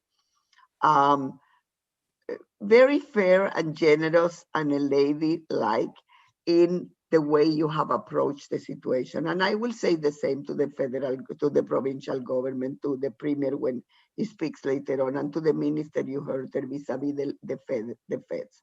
You know, what we saw during SARS, I mean, France, you will remember, fights back and forth, who is at fault, who is at fault. Let's try to push all together so this province and this country becomes better. And we should push the national standards together with the provincial, it's not instead, together. Because if Justin Trudeau committed, let's have him put money, and the provinces that want to join, and the ones that don't want to join, they do their own thing. But let's take advantage that everybody has a magnifying glass there. That and the opioid crisis with housing is critical. Both if affordable and accessible housing is just critical.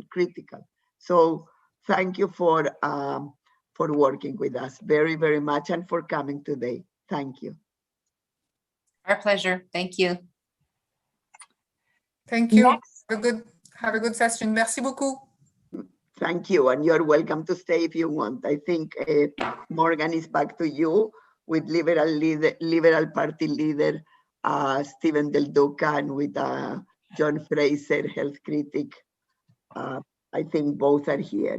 Yes, both are here. So Stephen Del Duca was first elected to the Ontario Legislature in September 2012 and had the chance to serve as Minister of Transportation and as Minister of Economic Development and Growth. In March of 2020, Stephen was elected as the leader of the Ontario Liberal Party. Since becoming leader, Stephen has been focused on building an Ontario where genuine opportunity is real for everyone and where nurses and healthcare professionals have the resources and working conditions they need to support themselves, their families, and their communities. Stephen, his wife, 2 daughters, and 2 dogs are proud residents of Vaughan. We also have John Fraser, who's the MPP for Ottawa South and was first elected to the Legislative Assembly in August of 2013. He is the Ontario Liberal Caucus House Leader and critic for health and long-term care. In the previous government, he served as the former parliamentary assistant to the Minister of Health and Long-Term Care, responsible for developing a provincial strategy on palliative and end-of-life care, a cause he continues to passionately support. John is a veteran of many RNAO signature advocacy events, and it's great to have him back at Queen's Park Day to talk to us once again. Okay, well, thanks very much, Morgan. I really appreciate your very kind introduction, and it is great for me to be here with all of you. I'm just thrilled. This is my first opportunity to participate in this particular session since becoming leader of the Ontario Liberal Party. I also want to say, I'm going to talk for just a couple of minutes, then John's going to say a few words. I just want to demonstrate how much commitment John has to his role as our critic, and also someone who has such a high regard for the RNAO and for the work that you do. He's actually in transit on his way back to Ottawa, and you can see from his photograph or his picture here on the Zoom call that he's safely pulled over so that he could join us from traveling because he knew how important it was to be here and didn't want to disappoint any of you and wants to hear from you very, very clearly, as do I. So I'm really thrilled to have the chance, as I said, to be here with you. I've had the opportunity to have conversations throughout the years with representatives from the RNAO. Doris, we had the chance to speak not too long ago, and I think you'll all appreciate that in her usual introverted and kind of shy way, Doris made me understand exactly what needs to be done, where liberals in the past have not necessarily done as much as we could have, but where today, from where we are, whether we're liberals or NDPers or conservatives or Greens, or whether we're federal, provincial, or frankly, even municipal, how the issues that are at stake as a result of the pandemic and things that have led into the pandemic, the issues and the stakes are way too high for us to engage in partisanship, or at least excessive partisanship, because we have a far greater and more profound responsibility to get all of this right. And so I've heard that message loudly and clearly, and I don't mind telling all of you, just as I logged on to today's Zoom call, of course, I heard you echoing that similar message, Doris, to both Andrea and Franz, which I think was a very good message. And I think it's what the people of Ontario expect those of us in any form of leadership, be it within a political party or an organization like the RNAO, that you need to stand up and sort of take that position. So I just wanted to salute you for that wisdom, for that guidance, and for all of your incredible advocacy going back a number of years. Advocacy that's actually made an impact, I think, is the way that I would highlight it, or I would reference it. So as Morgan just said a second ago, I became leader of the Ontario Liberal Party on Saturday, March the 7th, 2020. And so, of course, you all know what took place within about 7 or 8 days of me becoming leader of the party. Our entire world was turned upside down with the official calling COVID-19 a pandemic, the extension of the March break, the first lockdown. The last 12 months have been a real eye-opening learning experience, not simply for me, but I think for people right across Ontario. And we've seen how the work that's taken place in some critically important areas just hasn't necessarily gotten the job done the way that it needs to be done in order for us to have the kind of province and the kind of society that we want to have. And I know I talked a second ago about RNAO's and Doris's and the team's advocacy, which has been exemplary through the years. But I have to say, even watching closely during the pandemic itself, the way that you've gone about talking with respect to long-term care, what's taking place there, why it needs to be better, why it needs to be stronger, why we have to look at it holistically, issues relating to I will say, in the most nonpartisan way I can, the lack of decisiveness and quickness with respect to shutting down, locking down when it was needed for health reasons, as we saw in December, and calling for the end to the sort of dithering and delays of the hard decisions that needed to be made. That dithering and delaying that I think has put Ontario into a more vulnerable spot than was otherwise or would have otherwise been required. I see that. We heard loudly and clearly and continue to see the kind of work RNAO is doing around the opioid crisis, which has kind of receded from public view during the pandemic, while COVID-19 really has consumed so much energy and attention. But we actually do know that it continues to be a problem. And frankly, during COVID is even more of a problem because the deaths keep mounting. There's a lack of an official comprehensive response that would be effective. And it's just not getting the headlines that it needs to, despite RNAO's best efforts. And so I just wanted to acknowledge and to salute and congratulate you for continuing to push that. And I will tell you, I am on the receiving end when I talk about advocacy of more email traffic coming from RNAO members about all of these issues, plus getting the vaccination rollout right here in the province of Ontario, making sure that we do put our best foot forward. I really have to salute you again for the incredible work that you are doing. I'm going to mention one more thing quickly before I turn it to John, if that's okay. Just a few days ago, the Ontario Liberal Party did officially launch our platform consultation process. So this is our first opportunity to engage both internally as a party and externally with Ontarians at large who take an interest in issues of public policy to talk about some of the ideas that we have, but most importantly, to figure out what kind of positive forward-looking roadmap we need to create to put in front of the people of Ontario when we get to that next, let's call it broad consultation, otherwise known as an election campaign. I just want you to know we are not doing the consultation only inwardly. We are not only talking to Ontario Liberal Party members. We have about 75,000 members of our party province-wide as it stands today, but it's been very important to me to open up this conversation so that, again, the 15 million people who call this province home could actually participate. So Francesca from my office is going to type into the chat feature the link that any member of the RNAO or any Ontarian can visit, can click on. The process we're calling is Take the Mic. So it's literally takethemic.ontarioliberal.ca. Over the next number of weeks, we're releasing different policy conversations. The healthcare one has not been released yet. It's coming in a few weeks.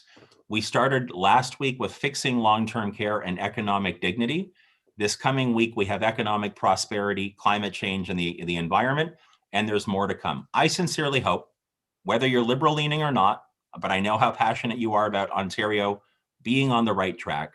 Please come in, please engage in the conversation. Please let us know through your advocacy what kind of roadmap you'd like to see us put forward, and we'll take it from there. So again, Doris, thank you so much for this opportunity and for the incredible work you do. I'm going to turn things over to John Fraser, who will share his insights with us from somewhere along the 401 on the way to Ottawa, safely.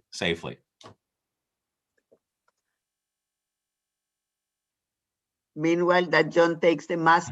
I just said, Stephen, I just said to Francesca that we will send the link to all the members. We will do that for any party. And by the way, you may want to look at nurses that may want to run. There is a nurse here. There are two nurses here, actually, that are members. Natalia, are you still there? Natalia is with the PC. She's Yes. Yep. Here you go. So go for it. We need nurses in all the parties, Stephen. Absolutely. Just connect. We will find you a fantastic one. Just for real. I know. Just tell us the riding and we will find, because there are many nurses interested. Wonderful. Thank you, Doris. So there we go. Okay, you can hear me. I'm off mute. Thank you very much, Stephen and Doris and the RNAO for inviting me and your very kind introduction. I am currently on the main street in Spencerville, which is off the 416, about 45 minutes away from home. And I'm actually going home to see my mom and have dinner with her, which I do every Thursday night. And as I've said before, I'm the son of a nurse. My mom was a nurse for 35 years at National Defence Medical Center in Ottawa, which is no longer a hospital. So although I'm not a candidate that's a nurse, I have a pretty good understanding of how hard nurses work, the kind of pressures that are there, and just some of the stuff that my mom went through throughout her nursing career. So one thing I do want to mention, because it came up the other day, and my mom told me a story once when she was on shift, and a patient actually physically attacked her, put her up against a wall. And she's telling me this story, and the only way that she was able to be that she was safe was there was a medic there at the time who got the patient away. And but my mom telling me the stories is that when she told me the stories, this wasn't something that it wasn't an aberration. This had happened to other nurses that she'd worked with through her career, and I know right now that's an even greater risk in nursing and a lot of people on the front lines, just because of how things are happening. And I think that's something that we need to address. There's a lot of things going on right now with the pandemic and long-term care, but we can't lose focus on those things, because that's still there, that's still happening. We have to do the kind of things we need to do to protect nurses and address that violence in the workplace. So Doris, I want to thank you for all your advocacy through this pandemic, whether it's on long-term care or on vaccines. you've taken the right position in terms of pushing the government to do the right things on lockdowns, on ensuring that we get to vaccinate the most vulnerable first, that we have enough care and long-term care with 4 hours of care, and so that advocacy through you, Doris, and through the RNAO has made a difference in this pandemic to put pressure on the government to make the right decisions. We all want to work on the same team, and I know that RNAO is nonpartisan and is very much about working together. But sometimes what you need to do is ask the really tough questions and point people in the right direction, and that's what you've done. So I know we want to get to some questions. I'm a politician, and I could go on for quite a bit, as we all can. I get paid by the word. But I'll just turn it back over to Doris. Thank you very much.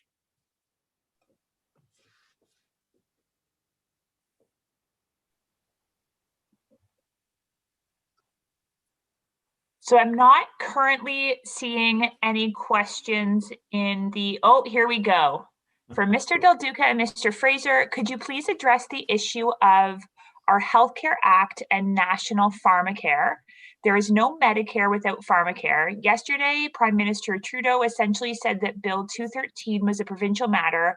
What can you say to this, and what are your next steps regarding the issue of pharmacare? So great question. Maybe I'll go first. John, you feel free to add in anything you'd like after I'm done. So listen, I was very proud to serve, as was mentioned when Morgan did my bio during the introduction, from 2012 until 2018 as an MPP, for those last 4 years as a minister.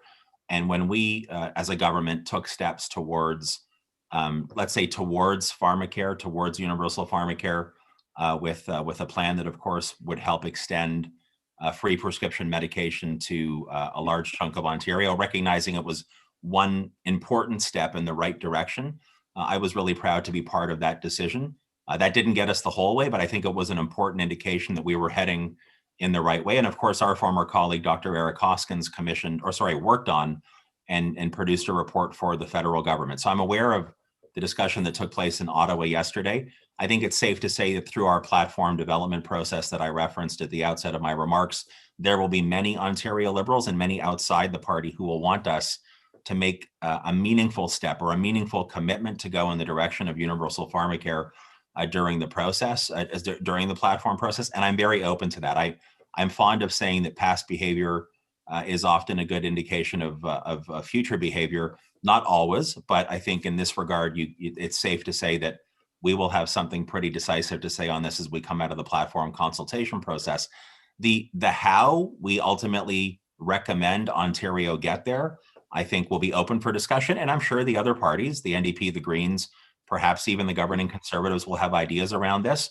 But I think it's safe to say, I will say, as an Ontario Liberal and leader of the party, I agree that filling this gap, if I can put it that way, this missing piece in our national healthcare system and our provincial healthcare system is essential. Thanks very much, Stephen. And as you would expect, I agree. Look, we know that we know where we need to get to. Pharmacy and medication is such a big part of care of cure now. It wasn't as much 30 or 40 years ago, and there's a real divide between those who have access to those drugs and those who don't, and that's against the principle of the principle of Medicare. So I think that we have to, we started off with OHIP Plus, which I think was a good way to start that process. I think we have to take steps towards it, figure out a way to get there, but we need to get there. Otherwise, you're going to have a situation where people don't have access to the care that they need, which is not what I think any of us would want. Thank you. And then there's two more questions that aren't related, but I'm still going to ask them at the same time so we can get them both in. So the first one is about, do you agree with having paramedics replacing nurses in home care? And the second one is looking for a comment or a question about what's being done to help get the 21 safe consumption sites that are on the docket approved so that communities that need them are able to have the red tape cut so we can start saving lives. John, you want to go first on this one? Yeah, look, I think that if the government's looking at using community paramedicine to replace nurses in home care, that's not the right way to go. The way I've seen community paramedicine, and I think, as a government, we try to promote is that in many rural and many rural areas, but Renfrew County is very close to Ottawa, that you've got somebody who's out there who can check in and look in on somebody. It increased the access to care for people. And there was just, people didn't become as isolated. And it was a good, I think a good decision to go forward with community paramedicine so that we could support individuals. But it's not a vehicle with which to replace nursing. No.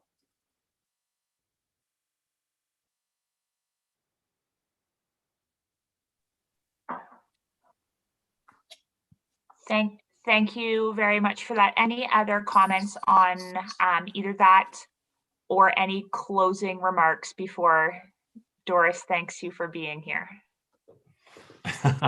I'll just really quickly say this has been it's been fantastic to have the opportunity to be with you. I am, of course, I think we all are hoping that we as a province, the country, as a world, will get through this incredibly disruptive and difficult pandemic at some point, hopefully sooner rather than later, hopefully this calendar year, and be able to do future meetings like this, future advocacy opportunities in person to see all of you. I just want to say, I know how tough the last year has been, how much fatigue has set in, the mental health challenges that the RNAO members have been feeling, how their families have been feeling. Heard that loudly and clearly in my last conversation, Doris, with you. I know it's been really, really tough, and we have such an incredible amount of work to do on the other side of this, all of us, to figure out how we make the right investments, how the investments are sufficient, how they're targeting the right outcomes and producing those outcomes. And I cannot imagine ever even wanting to do that without, Doris, your input, your guidance, your advice, and the advice that comes from the collective wisdom and exceptional experience of RNAO members across this province. So thank you so much. Thank you for the extraordinary work you all do heroically. And I just want to say, I hope that you and your family stay safe and healthy, and we will find a way again to get through this. So thank you very much for this opportunity, and please stay safe and healthy. Thank you, Stephen. One thing, John. Doris, be quick. I forgot something. I just want to thank you for your advocacy for paid sick days. And because that's really one that largely is about the people who you serve and other people who you work with. And it is really something that is really important during this pandemic, but it's important all the time. And I think your voice, and all the voices that have come together about that have made a big difference. And it's in the public understand it, which is important. And thank you. Stay safe. Thank you very much. A couple of comments to you, Stephen, and to John. First of all, thank you for being in touch. Thank you for working together. I just want to impress upon you what I said back then to Kathleen and perhaps even Dalton when he had the idea of the paramedics. Let me tell you one thing, they cost as much as nurses. Paramedics are very, very well paid. So while in communities that they're underused, we should increase their use by doing some of the visiting and etc. In most of the communities, that's not the case. And I would strongly, on behalf of my colleagues, recommend to you add nurses. There is one area where we failed. Both Dalton's and Kathleen's as premiers did a lot of things for nursing and for Ontario. Let's be fair to every single premier. I'm sure we will say the same in the future, in relationship, today just was an announcement in relationship to our own program and how that is making improvements for the Ontario Health Teams. So they did a lot of good things. One thing they did not do well from 2013 is to put a actually complete break on the issue of RNs. And that's when the RN replacement started. And today we have the lowest RN per population in Canada. We are paying the price of it. So John, you are involved in that platform. Stephen, make sure you make a commitment to bring us to a much better level of RN per population, because if not, even our RPN colleagues are saying we cannot do this. We cannot do this without RNs. Even RPNO is saying we don't have enough RNs. So you need to put us back on track on that. And paramedics for small communities, yeah, maybe, but in large communities, what you need is RNs. What you need is RNs, period. So let's talk more about that. We will work with you. The issue of the consumption services and opioids, I know that is dear to your heart. We absolutely need to push that. It's a disgrace what's happening with that. I'm sure issues of minimum wage, like in the US, will come here again, and we need to talk about that. I do remember that Dalton was the first that after many years of a break on minimum wage increase. We don't forget. One thing after Renew, we don't forget also the good things that previous people have done, whether it's this government or your government or previous governments. But we need to also correct the ones that we haven't, and the RN per population is one that take it on, and we will work with you to fix it because it needs to be fixed. Thank you so very much for coming. A pleasure to have you here. And John, please say to your mom that you had a pre-dinner with all the nurses of the province. Also know that we are releasing today, right after Mike Schreiner, we are releasing the Nurse Practitioner Vision for Tomorrow report. Absolutely important. We will send it to all the party leaders and to the health critics and to the ministers. And it's an important report because that is a key solution to the future of this province as well. So thank you for being with us very, very much. And for being a team. Thank you. Thank you very much. Take care. Thanks, Doris. Thank you. Thanks. Back to you, Morgan. Next, we'd like to welcome MPP Mike Schreiner. Mike Schreiner is the leader of the Green Party of Ontario and MPP for Guelph. Mike was first elected in 2018. He is an outspoken advocate for climate action, affordable housing, and mental health, and believes in putting people before politics. Prior to becoming leader of the Green Party of Ontario, Mike was an early champion of the local food movement, founding multiple projects to connect farmers and households. Mike always participates at RNAO signature advocacy events, and we are delighted to have Mike back to address our assembly on Queen's Park Day. Morgan, thank you so much for that kind introduction. And it's always an honor and a pleasure to join RNAO. And before I begin, I just want to say that I'm speaking to you from my Queen's Park office. I should be down debating the paid sick days bill, but I will be voting for it. And I also just want to acknowledge that I'm on the traditional land of the Anishinaabeg, the Huron-Wendat, the Seneca, the Chippewa, and most recently the Treaty 13 lands of the Mississaugas of the Credit First Nation. And I'm just so grateful for Indigenous teachings on how to be a good steward of this place today and for the next 7 generations. And I want to reconfirm the Green Party's commitment to the truth and reconciliation process. It's just an honor to be with you today. And I just want to quickly say what an honor it was over the summer to write an op-ed with Doris and others on the importance of safe supply, overdose prevention sites, harm reduction to address the opioid crisis during this pandemic and beyond. I want to thank Doris, of course, for all the great work you do, all the members of the board of directors, everyone who's participating today, and of course, each and every one of the 46,000 nurses in RNAO, RNs, nurse practitioners, and nursing students. And wow, this past year has just once again further proved how essential and vital the work you are doing to keep Ontarians safe and healthy. You are so vital to our healthcare system and essential to making sure that we have inclusive and caring communities in Ontario. And not only all, I think, indebted to your service, but also to your advocacy for communities and for the people that you serve and care for.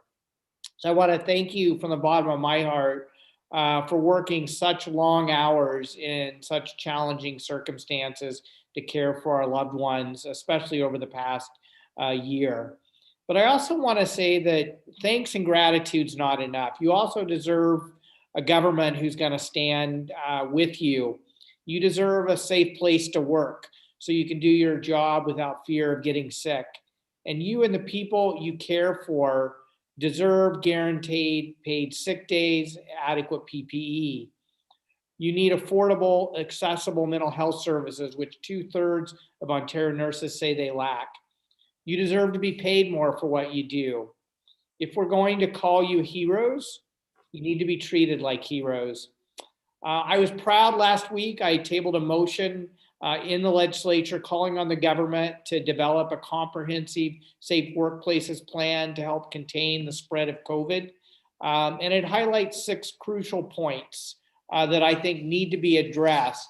Obviously paid sick days, but also rapid testing with the staff to administer them, mandated PPE for essential workers, increased workplace inspections and fines for non-compliance, and a vaccine rollout plan that shows when and how essential workers can be vaccinated and to ensure that they have paid time off to receive their vaccines. I believe, and you, RNAO, have advocated so eloquently for ensuring that we have a system that serves the most vulnerable. And I would say the most vulnerable workplace by far during this pandemic has been the very homes that we care for our elders. And it just breaks my heart to witness the humanitarian crisis and tragic loss of life we've seen in long-term care homes. And I just want to say it's really exposed and highlighted all those, I think it's been 32, 33 reports, Doris, at RNAO has written over the years on how to improve our long-term care homes and elder care in general. And I just want to say that I believe COVID is certainly highlighted that we have to prioritize care over profits. We need to make the investments now to hire the staff. We need to care for our elders. They can't wait 4 years. We need staff to provide a minimum level of 4 hours of care a day. But we also need to ensure that those staff are paid properly. We need to make sure that the government provides a proper mix of at least 20% RNs. And we know that RNs are ready, able, and willing to care for our elders with the dignity and respect that they deserve. I also want to thank RNAO for highlighting the fact that COVID-19 is not the only public health emergency facing Ontarians right now. Up to 80 Ontarians are dying from overdoses each week. The Science Table recently confirmed that opioid deaths are getting worse across the province, not better. And I just want to reconfirm my commitment to supporting harm reduction efforts with expanded access to safe supply and more overdose prevention sites. The current cap on sites, I believe, is irresponsible and dangerous. And as those of you from my own riding in Guelph know, I've been a strong advocate for the overdose prevention site, the Guelph Community Health Center, and will continue to speak out on this issue.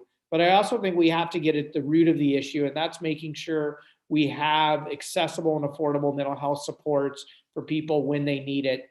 The wait times are far too long. The fact that youth in crisis are waiting sometimes up to 18 months to receive service, which is why I'm going to keep advocating for a $4 billion 4-year investment in mental health services. And I know that the pandemic, and I'm going to close soon, I know the pandemic has exposed so many inequities in our society in race, gender, and income. And I just want to say that we cannot forget this moment that we're in if we're going to change it for the future. And so for years, I've admired and supported RNAO's focus on the social determinants of health. And I think the past year has highlighted even more so why we need to address the root causes and to really aggressively put forward a model of preventative healthcare that promotes health, one that cures the systemic and root causes, not only just treating the symptoms. And that means providing affordable houses so everyone in our society has a place to call home. It means appreciating the importance of food security by making sure everyone has access to healthy local food and we don't pave over the farmland that sustains us. It means investing in comprehensive mental health services, providing people with a guaranteed livable income so no one falls through the cracks. It means understanding that a healthy Ontario means healthy Ontarians, that we need to put people and planet first, that if we're going to care for people, we have to make sure we care for this place that we call home. And that's one of the reasons I'm advocating so strongly for a green and caring recovery out of COVID-19 that puts people and planet first. And I know those values align so much with what RNAO has been advocating for decades. And so I just want to reconfirm that you have a partner and an advocate in the Green Party of Ontario. And I am always eager to work with you to bring your voice to Queen's Park. And I'm happy to answer any questions. That's perfect. So thank you so much for sharing that with us. There are some questions in the chat box. So the first one's from Hilda Swirsky, and it is, what is the Green Party doing to combat the Greenbelt being taken over by developers and development, including a highway that we really do not need? Yeah, thanks for that question. And I've been feeling a little guilty the last week that we've been back at Queen's Park, the last 2 weeks now, because almost every question I've been asking is about why is the government wasting $6 to $10 billion to build a highway that's going to pave over parts of the Greenbelt and 2,000 acres of prime farmland to save commuters 30 seconds, when that $6 to $10 billion should be invested in vaccine rollouts, better mental health services, more money into long-term care. So I'm going to continue to fight against this highway that we don't need, that threatens our food economy, our food security, and the environment that protects us from flooding, etc. Thank you. So the next question is about long-term care, and it's from Paul-Andre Gauthier. So do you think that we need more studies or commissions to tell us what are the problems in long-term care? Well, not much is done to improve what is needed. The government is not coming forth with much for long-term care since the beginning of the COVID pandemic. Yeah, well, I would say that the 32 reports that RNAO has written would be a pretty good place to start. I don't know if we need many more commissions. But now that we have a commission, I do believe the government should let the commission do its work. It should be providing the commission with the documentation it's asking for. It should extend its mandate as it's requested. I personally supported a public inquiry, mostly because I wanted to give time and space for people who just tragically lost loved ones or workers who have gone into an unsafe and challenging workplace to have an opportunity to publicly talk about their experiences and for us to collectively agree with them. And I think it's one of the reasons I really didn't like this public commission approach. I mean, we all know that we need, more staff that are better paid, that have access to full-time work, full-time benefits. We need to increase the ratio of nurses in our long-term care homes. We need to reconfigure those homes so everyone has their own space. We don't have 4 people in a room. We need to reimagine how we care for elders and rethink things like co-housing for seniors. I have seniors asking about tiny home villages, places where people can still live independently but not be lonely and isolated and be part of a community. So I'm really wanting to reimagine elder care in general, in addition to fixing the tragedy in long-term care. Thank you for that. The next question is about wanting to know what you think about the Greenbelt consultation that the government is conducting. Yeah, I want you all to flood the government consultation supporting the expansion of the Greenbelt. But I also want to challenge everyone, and I've challenged the government on this as well, that we cannot allow a consultation about possibly expanding the Greenbelt cover up some of the actions the government is taking that threaten the integrity of the Greenbelt. And there are three I want to highlight. We've already talked about the highway, the GTA West Highway, which will pave over 400 acres of the Greenbelt. There's also the Holland Marsh Highway, which will pave over and threaten Greenbelt farmland, which is some of the most productive farmland in all of North America. We need to restore the power of conservation authorities to protect us from flooding and to protect our drinking water. And it was the attack on CAs that led to David Crombie and others to resign from the Greenbelt Commission.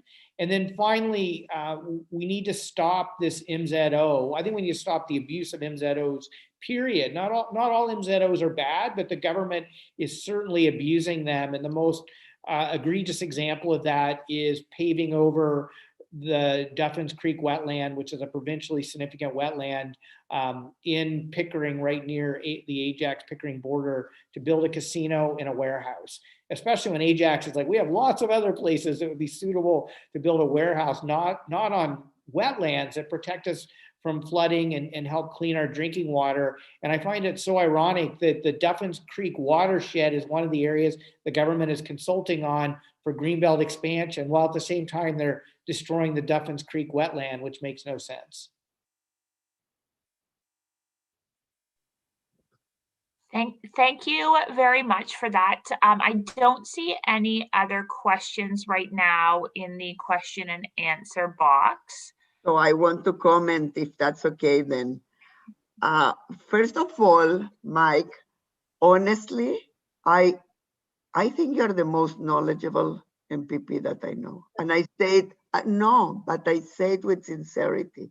Whatever topic we speak, you know it, and you know it without notes. And I'm not laughing when I say, and this is with minimal staff, if at all. I cannot even picture if you had a strong staff, what you would do. I say it hands off, it's true. Whatever topic we approach you, you know. So I have an offer for you. Okay. And there are here attending today 141 RNs and NPs and nursing students. All are both engaged. That's number one. That's not where I'm going. Many of them, including one that is attending, Natalia Cosandova, that is an MPP, can role model for others. New people running for elections. So I said this to Stephen, I said this to Andrea, I said this to the minister, she knows. I will say it to the premier when he comes at the end of the day today, and I'm saying it to you. Go for nurses, because nurses have what exactly you have, the breadth of knowledge, really, about social determinants, environmental determinants, health system, you name it, and patient care and clinical. So you have a full package, go for it, approach us, write to either Matt or myself, and we never communicate that to others, you need to know that, and Natalia knows that because she was part of it. We never will say to another party that we are working with this party about a nurse. Go for it, and we will find you people that will run for you. Go for it. That's great, Doris. And I know you have to be nonpartisan and work with every political party, but I just want to say I would love to have more nurses run for the Green Party. So anyone interested, please reach out to me. I think we need more nurses in politics, period, whichever political party that you're engaged with. And Doris, I have an amazing staff. They're small but mighty because they're very passionate. Obviously they are. And so are you. But we lean on people like you. And so I'm looking forward to reading the Vision for Tomorrow report, because the only way I know the things I know is reading the good work that you all produce. So thank you. Thank you so very much. And thank you for coming, and thank you to your staff by extension also. Thanks. Thanks. Bye now. Thanks, everyone. Bye-bye. Bye-bye. Morgan, back to you. I think it's actually back to you. Oh, it's back to me. Okay, back to me then. Are we, how are we doing, everybody? That's number one. Did we have a good session with our political leaders? One more to go. One more to go. Short and brief, but still one more to go. And that's important to the premier at the end of the day. So let me tell you a bit about what's next for RNAO. First of all, in relationship to the messages of political leaders. I don't need to tell you this, and any of you that will get in politics will know this, that people know our positions and people know the issues that are important to us. And don't take it lightly, because you could attend other meetings and you will see that politicians go only with their own song of what is that's important to them, not actually to the audience. So that speaks volumes about your work with MPPs at the local level. Hugely it speaks about that. That speaks about the board being on the same page. That speaks about the messages we take to the media, etc., etc., etc. And that speaks about being outspoken. Please, please, please take this as one more shot, not the COVID-19. Unfortunately, it's not AstraZeneca and it's not any of them, not approved yet, but it's the RNAO vaccination. Speak up, speak out, because together we can move things. That's number one. And if any, if any of you is interested in actually running for office, whether you win or not, really, it's irrelevant. I mean, it's relevant because you put a lot of effort, but it's important. It's important. It's important for the experience. It's important for nursing. It's important for you. Any of you that run, and by the way, we do have people running for the feds also. We will support you, not financially, but we will distribute all of your materials to all the people in that riding, whether it is for you to be nominated in that party or whether it is for you during elections. And again, I know that people like Natalia will mentor you regardless of the party that you end up running for, because she's a great mentor and she has the experience under her shoulder now. The difficult beginning, and they're now in a position, and next, who knows where she will end, right? So go for it, because now we have role models in the house and in the home and in the legislature, all of the above. And those are leaders that have not left nursing. And I want to say that to the credit of Natalia, because we have had other nurses that then forget they're nurses, then don't say it anymore. She always will say, I'm a nurse. So go for it. Between RNAO and people that are already insiders, by all means. That goes also for my colleague, Matt Calloway, who was an MP, also has the experience. So we will help you succeed regardless of the party. We need you there. Next, we will be releasing a survey that we did that many of you responded. About 2,100 or over 2,100 responded to the survey in relationship to nurse wellness, or the lack of, or intentions to stay or not stay in the profession. I'm not going to give you details because we are doing a very intense analysis of that. There will be a report, there will be a release of it, and it will happen on March 8th from 2 to 4 p.m. So please be ready to attend. Second, and news for all of you, including the board. We did now have signed a collaboration with one of our BPSOs, BPSO host in Australia, in Adelaide, and they conducted a fantastic survey for Australia related to nurse wellness, a very substantive survey, a survey where the tools have been tested, very different than our survey that we didn't test any tools, was basically a QI, check the pulse, piece, hours, and very quick. This is a very serious study, and we did bring together with us, just so you know, Nursing Now International. So it's part of the agreement with South Australia and us and Spain, and we will have about 130 or 140 countries participating And that will be a massive study that will have results in about likely May or June. So not a long time from now, but by the summer, you will know the results.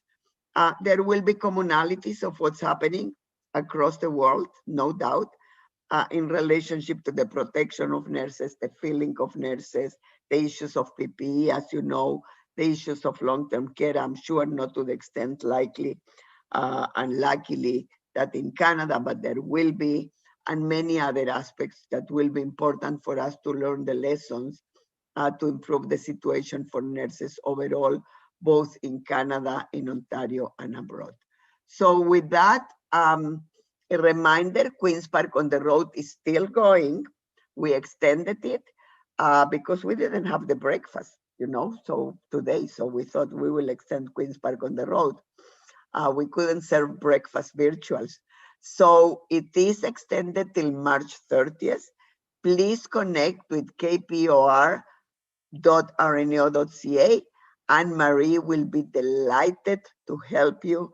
And we want you to connect with your MPPs because the results are what you saw today, right? So that's very, very important that you do, please. We will have a break now and we will reconvene at 6 p.m. We will, Morgan, do you want, well, we don't know if the panelists will be ready before. So let's have a mini break, prepare a coffee, a tea, have a banana.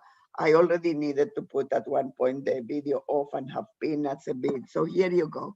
Take a break, refresh, and let's come back at 6 p.m. sharp.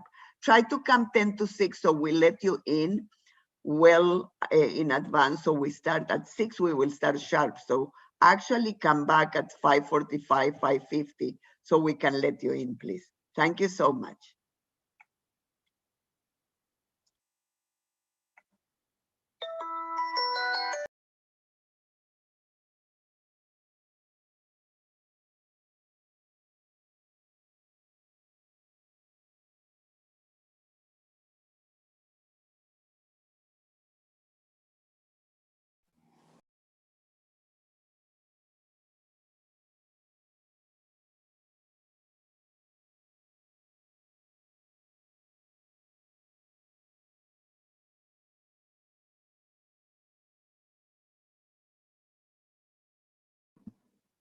Hello, this is Suzanne. Can you hear me well? Hello? Yeah, we can hear you. Okay, I just wanted to check the sound. I wasn't at the, I couldn't be at the trial at noon. Yep. So I just wanted to see if you hear me well, and maybe I can check my camera at the same time. Yep. You can see me well? Yeah. Okay, thanks. Okay, we'll see you later. See you later.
Same here. Yes, Can you hi. hear me? Yes, I can. Perfect. It's good to see you. Good to see you too. You're all set, are you? All set. Sorry I missed the noon trial. I'm in a crunch at work. Oh, yes. Oh, yeah. There's quite a day today all over, Yeah. I think. Mm. Hmm.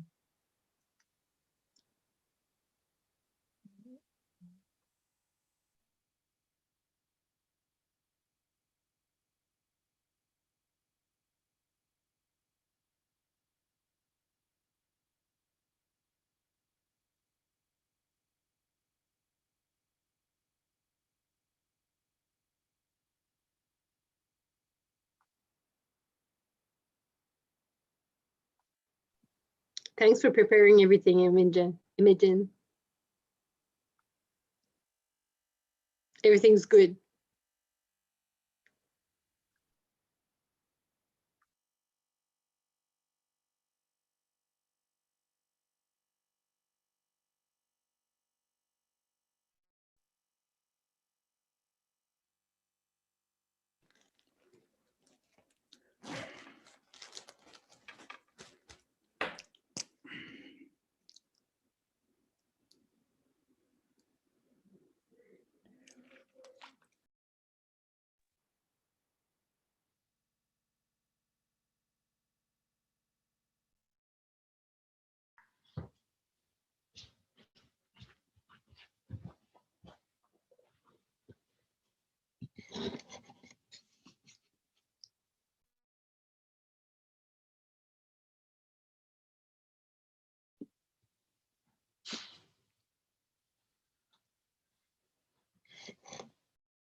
Hi, how are you, Elisa?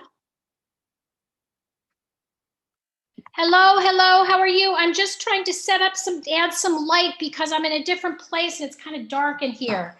So I'm just trying to, so we can see. 1 second. Okay, okay. Full screen, PG, please.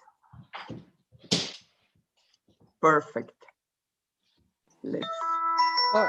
Doris, I will add that we're still live streaming. 1 second. Yes, Madison? There we go. Oh, much better.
Hello, Vicky. It's Hello. Angela. Hello, Angela. How are you? I'm well. How are you? Pretty good.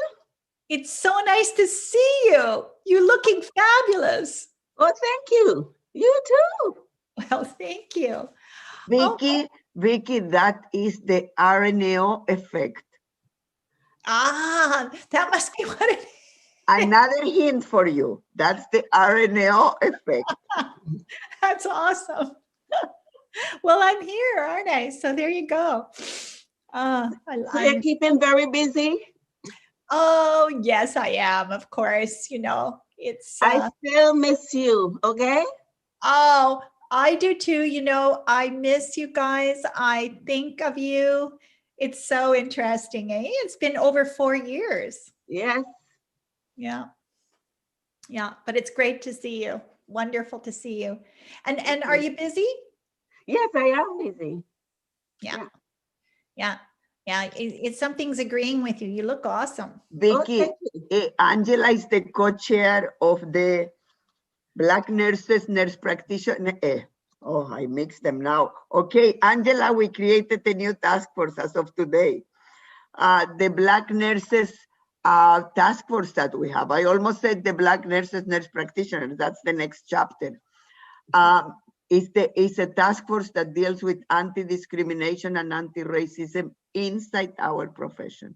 Oh, that's so great. It's amazing. It's amazing. That's fabulous. Well, She's you're doing an amazing job. You're the perfect person, Angela. Perfect. Thanks, Vicky. Yeah, yeah. Well, we'll have to put our heads together and talk about that because we have a lot to do, don't we? Yes, we have a lot to do in nursing. Yeah. A lot. Yeah, yeah. It's a little disheartening sometimes, but I, when I hear things like that, then I feel very hopeful. Vicky, stay put. Doris. We're going to revolutionize the world. Doris, I'm Starting going to right here at remind home. Doris, I'm going to remind everyone that we're still broadcasting live over YouTube. But it's all good what we are saying, PG. Just want to make sure. There are no secrets. Angela looks good. Vicky looks good. UIT Mrs. Vicky. And we have a fantastic task force. I summarize it all in 1 minute. And it's not the NP task force. The one we were talking is the Black Nurses, Anti-Discrimination and Anti-Racism inside the nursing profession task force. Stay put for that because there will be release on a report also. I think that we are ready to move, Morgan.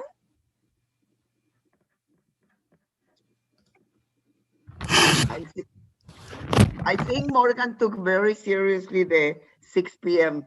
break. It's only 5:59 right now, so I wasn't sure if you wanted to start at 5:59 or right at 6 o'clock in case there are people that are joining just for this session. I think you should wait till 6.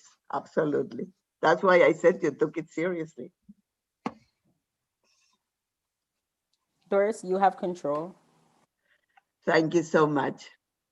Whenever Morgan starts, I will move the slides along.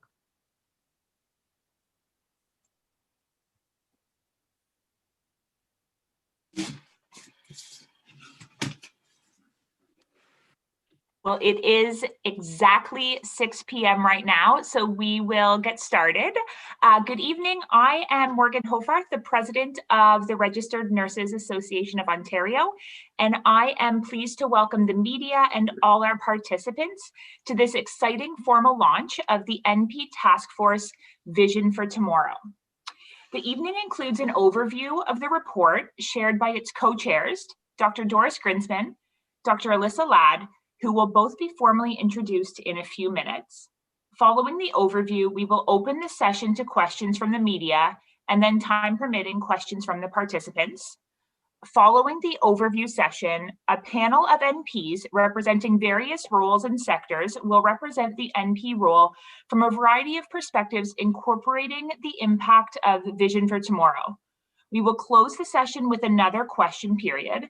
And finally, Premier Ford will bring closing remarks to RNAO's Queen's Park Day 2021. It is now my pleasure to introduce you to Dr. Doris Grinspun. Dr. Grinspan, RNAO CEO, really needs no introduction, as we all know her as a formidable advocate for quality healthcare and quality evidence-based nursing and health policy, as well as a champion for the vulnerable, underserved, disadvantaged, and marginalized among us. In particular, in this time of COVID-19, she has been relentless in her efforts to quell the virus, save lives, speak the truth, and bring a brighter future for all of us. She has led RNAO for over 20 years, building a vibrant organization of over 46,000 members and a team of dynamic, innovative, and expert staff. She has been a long-term champion of nurse practitioners as health system leaders in Ontario. Dr. Ladd, a nurse practitioner, earned her PhD from the University of Massachusetts and has worked as a nurse in the healthcare settings around the world. She has assisted in the development of nurse practitioner programs and interprofessional health professions education in international settings. Dr. Ladd's research focuses on practice and policies that pertain to nurse prescribing in domestic and global arenas.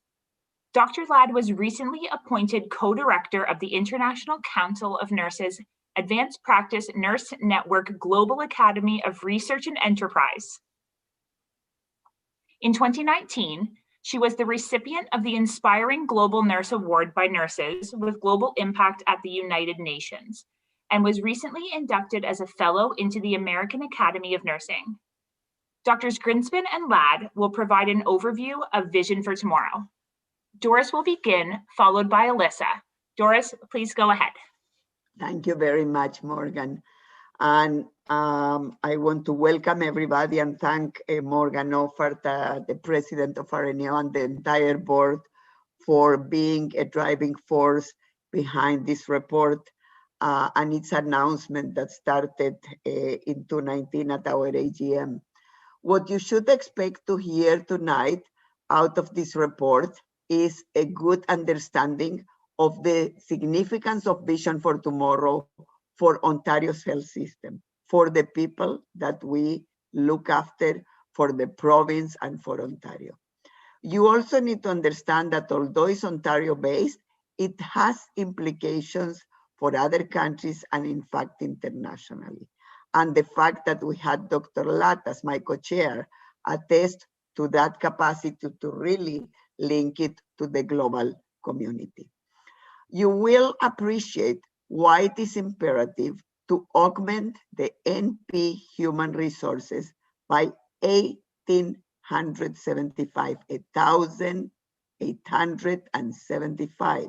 Let me repeat that, 1,875 nurse practitioners, which is over 50% of our current supply by 2030. And that is just to meet the needs of vulnerable and underserved populations, not even to start to touch the necessities of this province-wide. You will gain an understanding and awareness of the 8 groundbreaking recommendations related to the NPs in Ontario.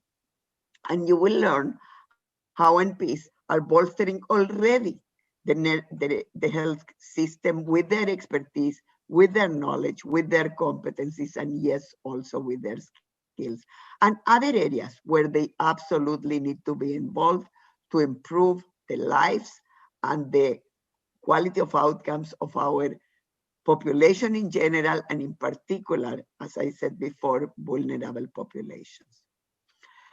The task force is composed of 20 nurse practitioner leaders and other leaders representing all sectors, representing long-term care, public health, indigenous health, primary care, corrections facilities, policy roles, academia, mental health and addictions, and of course also acute care.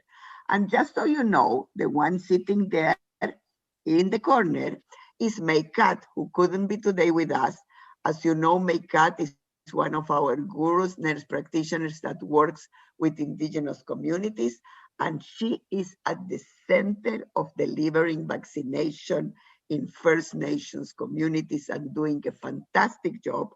And May probably smiling today because we mentioned during the minister remarks today the 50 nurse practitioners for schools and for each community that we got thanks to the advocacy of RNAO alongside the chiefs and May herself. The task force vision for tomorrow has a unique methodology.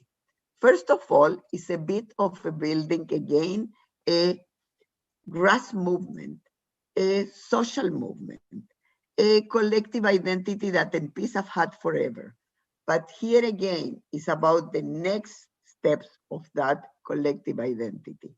We identify stakeholders, we conducted cross-sector environmental scans, we consulted profusely, both on process and on recommendations.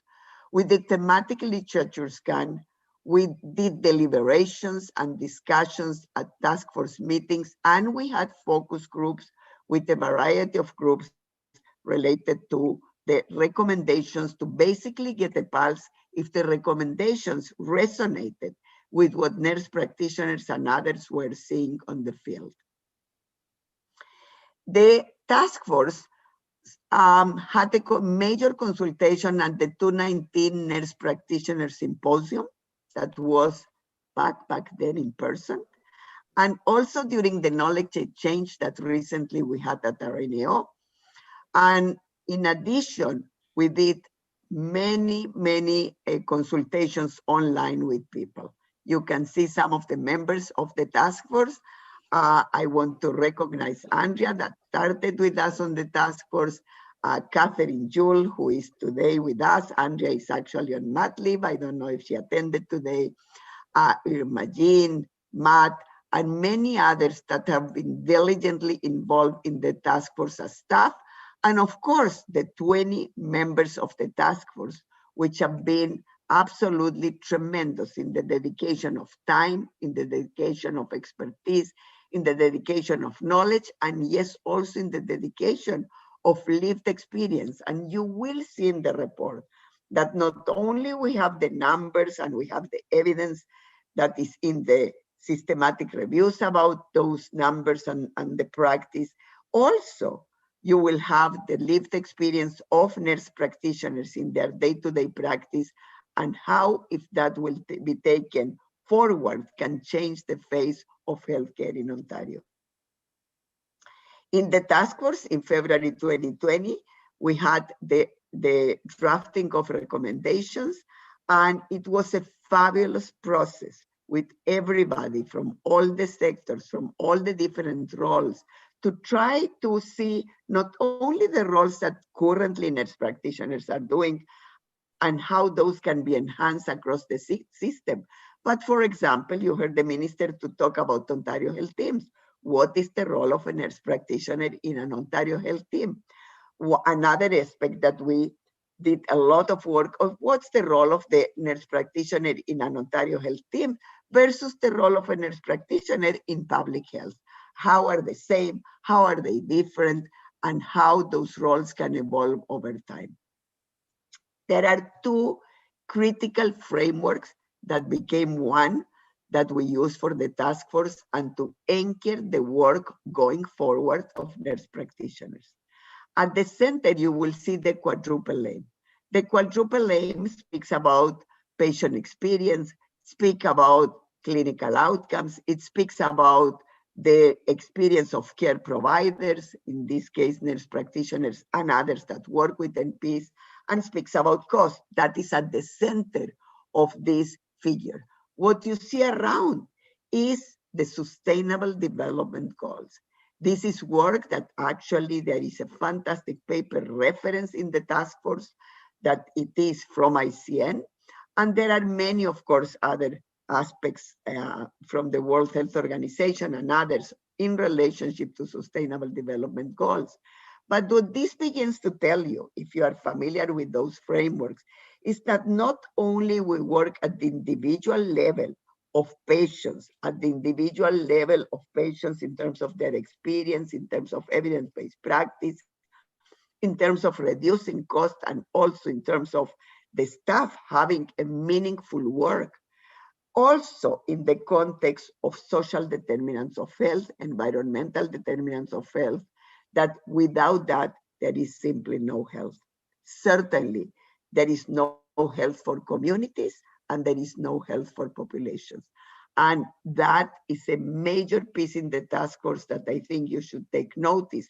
Because if you anchor the nurse practitioner within that framework, it very much brings the nursing perspective, not only the issues that MPs have done in terms of work related to diagnosis and prescribing, right? But also related to how do we encompass that in a world of social and environmental determinants of health. The task force, Vision for Tomorrow, has the following objectives. It highlights the key roles and sectors of nurse practitioner utilization in Ontario. And that is about the current roles that MPs are using. It proposes and future roles. It proposes strategies for the full integration of nurse practitioners across all sectors and yes, across all domains of practice. Of course, we know that nurse practitioners, much like nursing, is a service organization and its foundation is in clinical practice. Nurse practitioners can also have a huge, and do have, and we need to expand it, a huge role in governance of organizations, in executive positions in organizations, in policy development, in academia, in scholarship work. All of that you will see encompassed in the task force. The identification of facilitators and barriers to nurse practitioner role optimization to advance timely access to care and improve care quality is central to the work of the task force and is something that many of the nurse practitioners are aware, but we need to take the genie out of the bottle and actually tackle it once and for all. And that does not mean to not get along with other health professionals, but it means to take the rightful place in the health system, not for the sake of nurse practitioners themselves, but for the sake of the public that desperately needs timely access to quality care and quality outcomes all across this province and indeed all across this country and across the world. We identify also needed change to remove the barriers to nurse practitioner integration in Ontario's health system specifically. There are 8 recommendations in the task force, and with this, I'm going to pass it on to my colleague, Dr. Ladd. Let's start with the previous one before I will put it back to you. Sorry, Dr. Ladd. APD, let me manage the slides. In the screen. So shall I advance it or can you advance it? How would you like? I will advance for you. Perfect. You can just do like this. You touch your earlobe and I am ready to advance. First of all, before I start, of course, I have to, I have a tremendous amount of gratitude to RNAO for not only for the welcoming nature that they had for me, but also for the work that they have done. I have been incredibly impressed with my Canadian colleagues and really with the tenacity that they have shown in terms of driving the task force and these recommendations forward. And so I again want to thank you, Doris, for inviting me. I have learned so much from you. So thank you for that. So as we kind of culminate this process that has occurred, correct, over the past year and a half, I would say at least 18 months, the task force has come up with 8 primary recommendations. And this really did reflect it was a very cross-sector analysis from what I observed that occurred at a very, very drilled down level. So there was no stone, in my observation, there was no stone that was unturned in terms of what is going on in Ontario and on every level. And I was really, truly impressed with that. Of course, Doris talked about the Sustainable Development Goals that I do believe should kind of frame everything that we do, or that health systems do around the world. Of course, she talked about the quadruple aim as well, client experience, outcomes, cost, and provider experience. And then importantly, and I would say most importantly, what I was impressed with were the individual nurse practitioners that we all heard from, both in our on-site meeting that occurred, oh gosh, it was another world, wasn't it? It was early February of 2020, right before the pandemic hit and everything kind of got turned on its head. But I have to say that I was so impressed with the stories that I heard from the nurse practitioners in the room of what they were doing. And we talked about scope of practice, but they were also what they were able to do, considering any kind of constraints that they perceived at that time. They were doing tremendous, tremendous work, and I was so impressed. So in terms of the recommendations, this is the brief description that were developed. So number one, increase supply, optimize utilization. Or shall I go through shall I go through the individual Sorry, slides? I am not sure why it moved. I didn't even touch it. All yours. Oh, okay. No. Okay.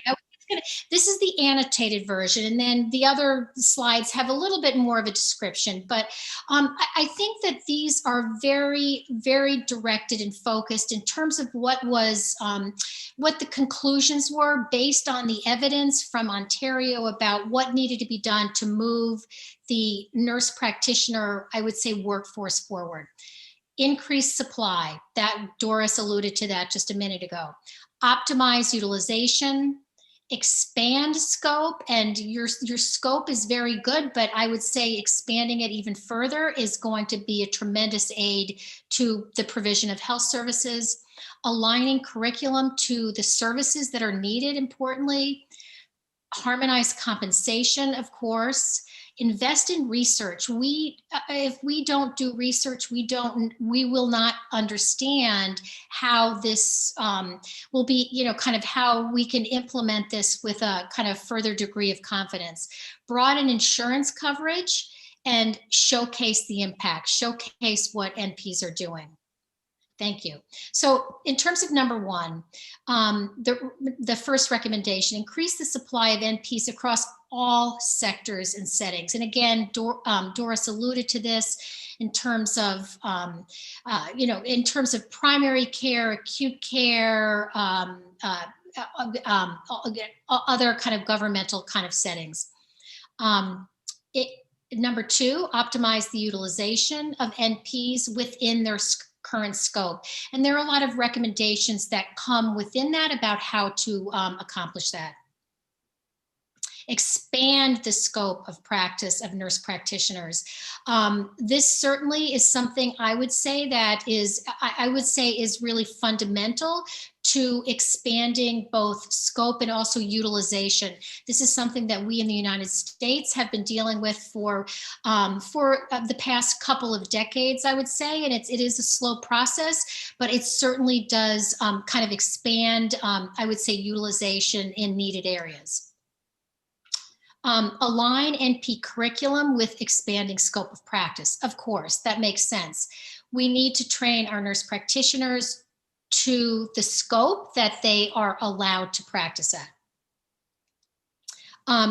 Harmonize upwards NP compensation across all sectors and settings. And I would say this is very important because this is really what is needed in order to attract an educated, competent workforce. Invest in research to support NP practice and improve health outcomes. Of course, we all know the importance of research. I don't think I need to go into that.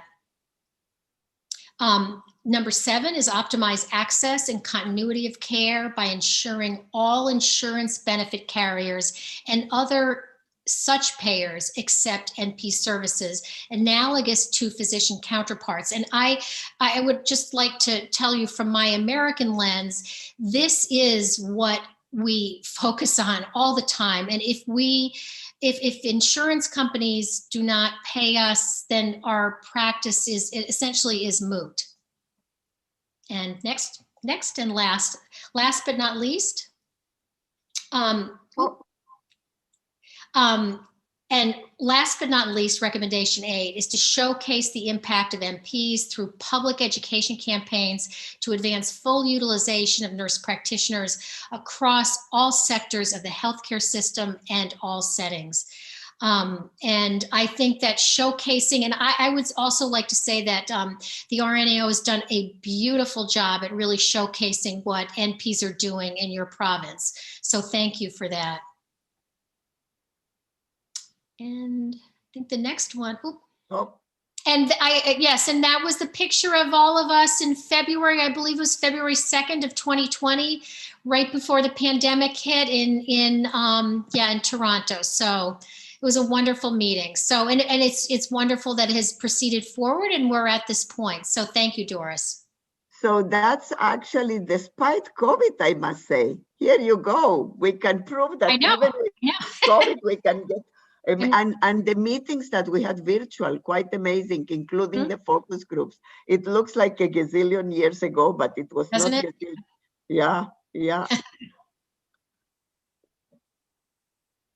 Morgan, back to you.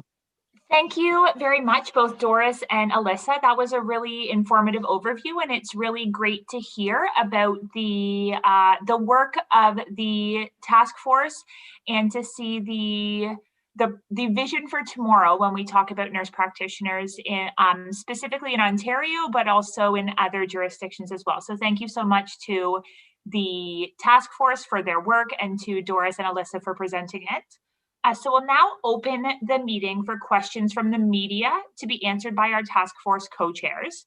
So if you I want to preface that in case media wants to say that the panelists after will also give detailed information just in case media prefers to wait, in which case we would just continue. So maybe to ask them the question, what's their preference? Yeah, so if you are from the media and have a question to ask now, you can take yourself off mute and ask the question now, but you are welcome to stay because after this, we do have the panelists doing their presentation. You're welcome to stay for that and save your questions to the end if you would prefer.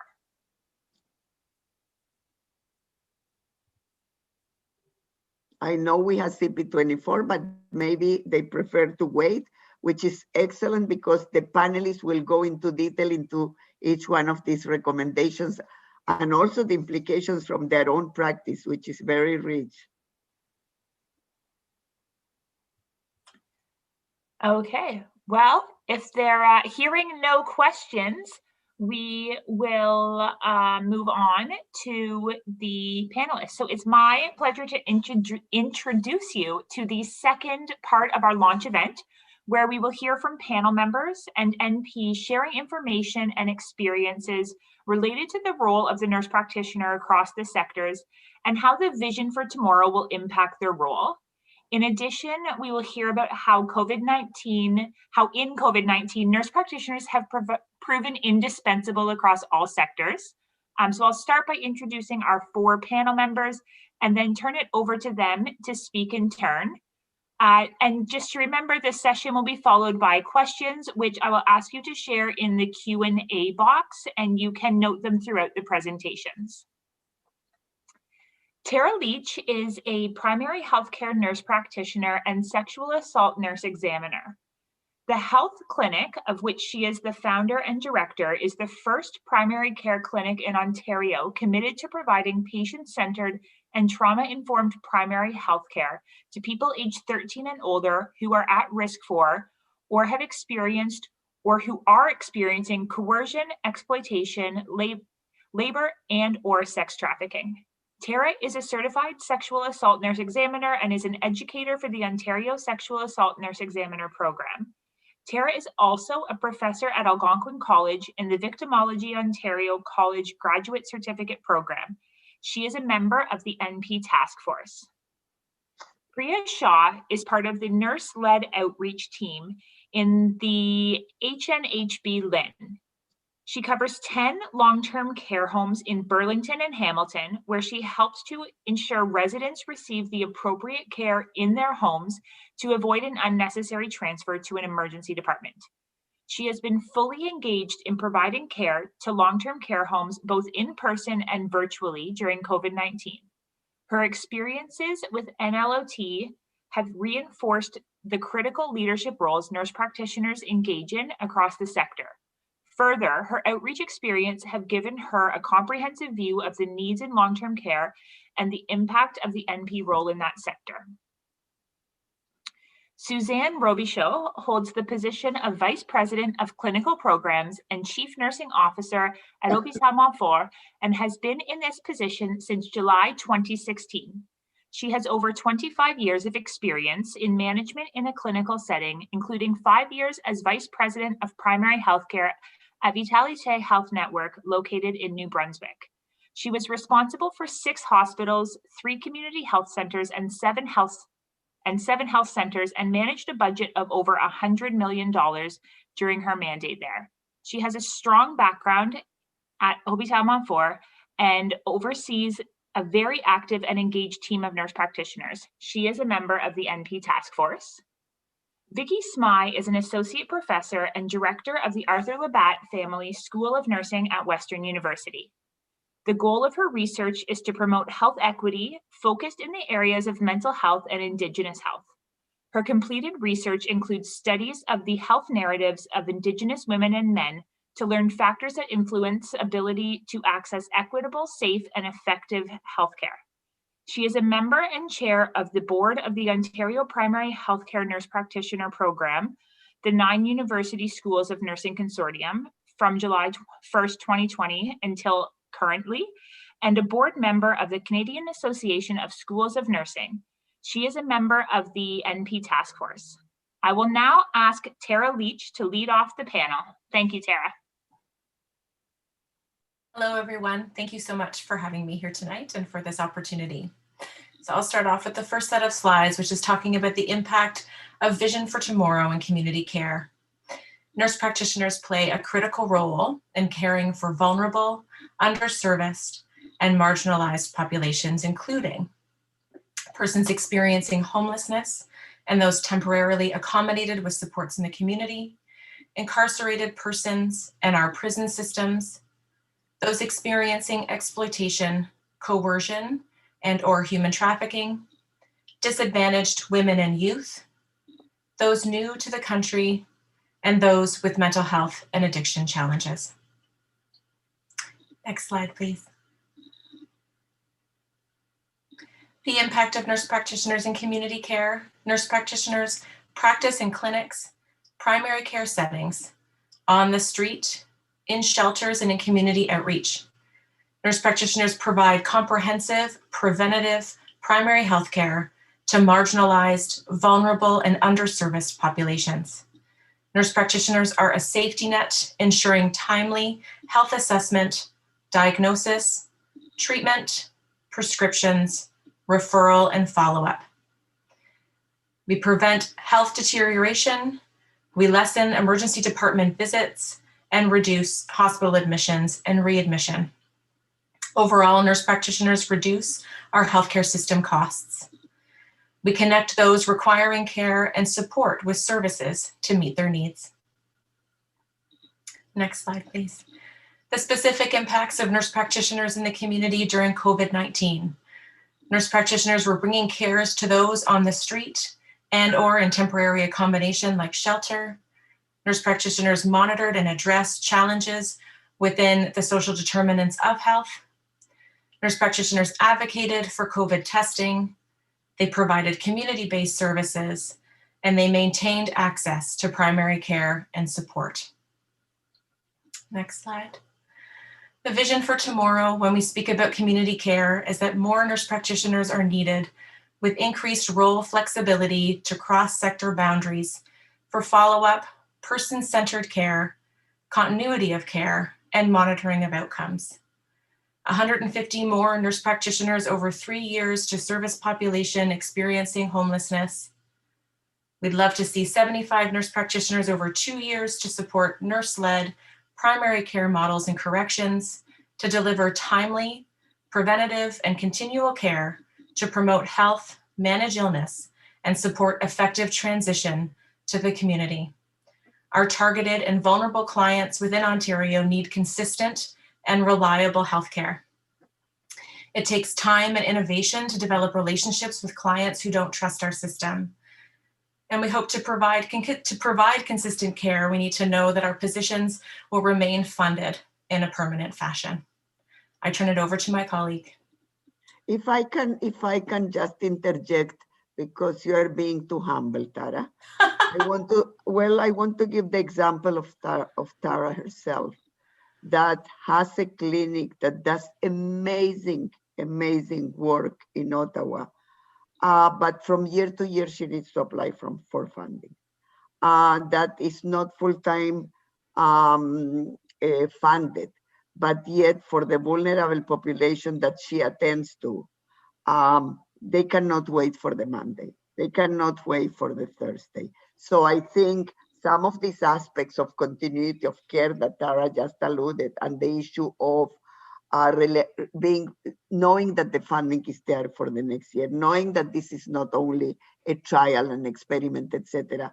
That's very, very important. And Natalia, so apropos that we have you here today, MPP Natalia Casandova, who is a nurse, of course, and a super nurse. Because Natalia, I think you can help us a bit with this, to really push. The Premier's office is looking into Tara's practice to make it permanent. And I think an insider that can help us push that will be fantastic. So we'll be in touch with you. The Premier's is well aware of that. Thank you. Thank you, Doris. Hi, so thank you for having me. Thanks, Tara, for your portion of the presentation. So I'm going to speak to the nurse practitioners in the long-term care setting. NPs play a critical role in long-term care as attending NPs. We are usually the most responsible provider in long-term care. We are responsible for managing and coordinating residents' care. We increase access to and quality of primary care that we provide by proactively screening and assessing. We provide timely specialist referrals, follow-up care, ongoing chronic disease management, pain management, and of course, end-of-life care. 70% of our time is really in direct resident care, and the other 30% we usually spend providing education, quality improvement, research, and leadership. Next slide, please. And that's in a good day because that's theory. In reality, yeah, if you ask any of us, because well, you're being humble too. In the reality is that during COVID, they were providing 150% direct care and 150% direct care and 150% direct care, let alone not time for education, and research, but really they were there 24/7. The reality is that in many of the nursing homes, and this was in the media, so I'm not speaking out of turn, physicians didn't go in person, but our colleagues, the 60 nurse practitioners that we already have working in long-term care, were there, day in, day out, 24/7, even in the evenings and at night. So you are humble, but I'm going to say it as it is, because I also saw the tears and the exhaustion of our colleagues on the field. But they also prove how impactful is their work for the outcomes of clients. And because those nursing homes that have nurse practitioners perform significantly better than the others. So hence why we are asking what we are asking, which is one nurse practitioner for every 120 residents, starting with 100 each year for every single consecutive 6 years. So really residents have a better experience than what we have had so far for the last, not only COVID was a disaster, but for the last really 20 years. Yeah, thank you, Doris. Yeah, so the impact of the attending NPs in long-term care, we really help with preventing disruptive transfer of the residents to hospital for treatment. We have attending NPs. We also have nurse-led outreach teams that come into our homes. They're all really trying to help make sure the residents stay in a safe environment that they're used to. There's lots of illnesses that residents get, viruses, whatnot, that can be treated in the home. They don't need to be transferred to the emerge. And that's why an attending role would be a great addition to each of the long-term care homes in our province. We also contribute to quality of life and health outcomes for the residents and give peace of mind to their families. We enhance the quality of care and evidence-based practice of the staff, as well as the care that we provide. We provide knowledgeable and skilled clinical leadership, and all of these things really do have cost savings to the entire healthcare system. In terms of specific impacts that attending NPs had in long-term care during the COVID pandemic, we really were working in our expanded roles. We were practicing on site with greater independence. We were serving as clinical directors as well as medical directors with exceptional results. We were preventing and managing a lot of the COVID outbreaks, and we were also proving to be indispensable in providing comprehensive assessments because we were on the ground able to do that. Which includes diagnostic testing, formation of diagnosis, and treatment and referral plans, which is all part of our scope of practice. So vision for tomorrow in long-term care for attending NPs is that we need one for every 120 residents in long-term care. That is just the basic that we should have for each senior that we have in long-term care home. Government must add 100 attending NPs to long-term care for 6 years, totally 27. Right now, there's only 6. Streamline the different NPs that we have in the community. RNAO has always advocated for attending NPs in long-term care consistently since 2012, and especially during the COVID-19 outbreaks with the nursing home basic care guarantee. And it's also recommended that attending NP models of care be used in other sectors like retirement homes and other areas that would really benefit from having this type of model. Thank you. I'll just pass it on to Suzanne. Thank you. It's a good evening. It's an honor for me to be here tonight to talk to you about the vision for acute care. NPs play a major autonomous role in acute care setting with authority to admit, treat, transfer, discharge to hospitals since 2011-2012. They are considered as the most responsible provider in hospital setting for a group of clients. They have overall responsibility of managing and coordinating care for these patients, and then can prescribe medication treatment and make referral. Next, please. The enhanced coordination, follow-up, and continuity of care, especially for frequent users. They improve the delivery of patient-centered care and reduce fragmentation of the client experience, especially for complex patients. They also improve patient flows through the system and increase hospital efficiency. They optimize utilization of health human resources and NP competency. They enhance the interprofessional collaboration and use Ontario healthcare resources more efficiently and effectively. Nurse practitioner can safely and effectively treat a large portion of patients presenting at the emergency in crisis and non-crisis situation. NPs and MRPs are one of a few in-person diagnosticians played in an invaluable role during COVID-19, as demonstrated with extended scope during pandemic.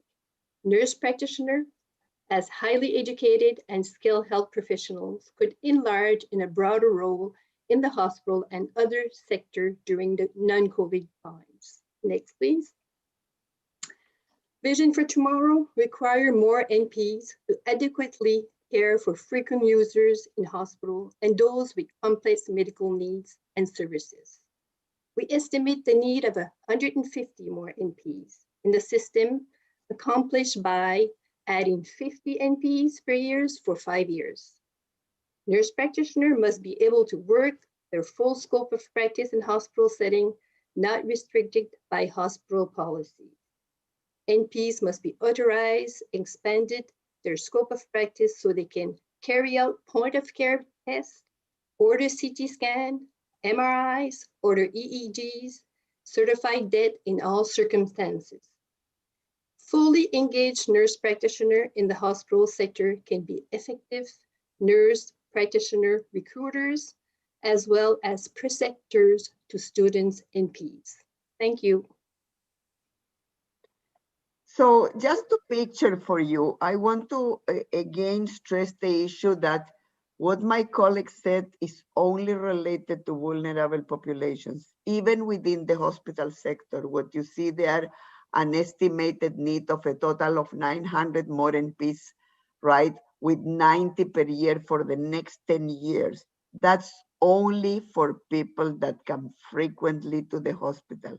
You know, you are very complex layer of people that if you had an NP, number one, you will probably have a follow-up after that could perhaps improve the return of those clients to the hospital sector. But this doesn't begin to touch that the fact is that hospitals, whether acute care or community care, would benefit from NPs also in other areas, not only with people that are coming frequently to the hospitals.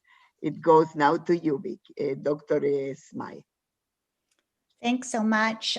Thanks for the introduction, Morgan, and to RNAO for inviting me to be here today and to be part of the task force. I've really enjoyed it. It has been a real privilege and pleasure to be part of the work.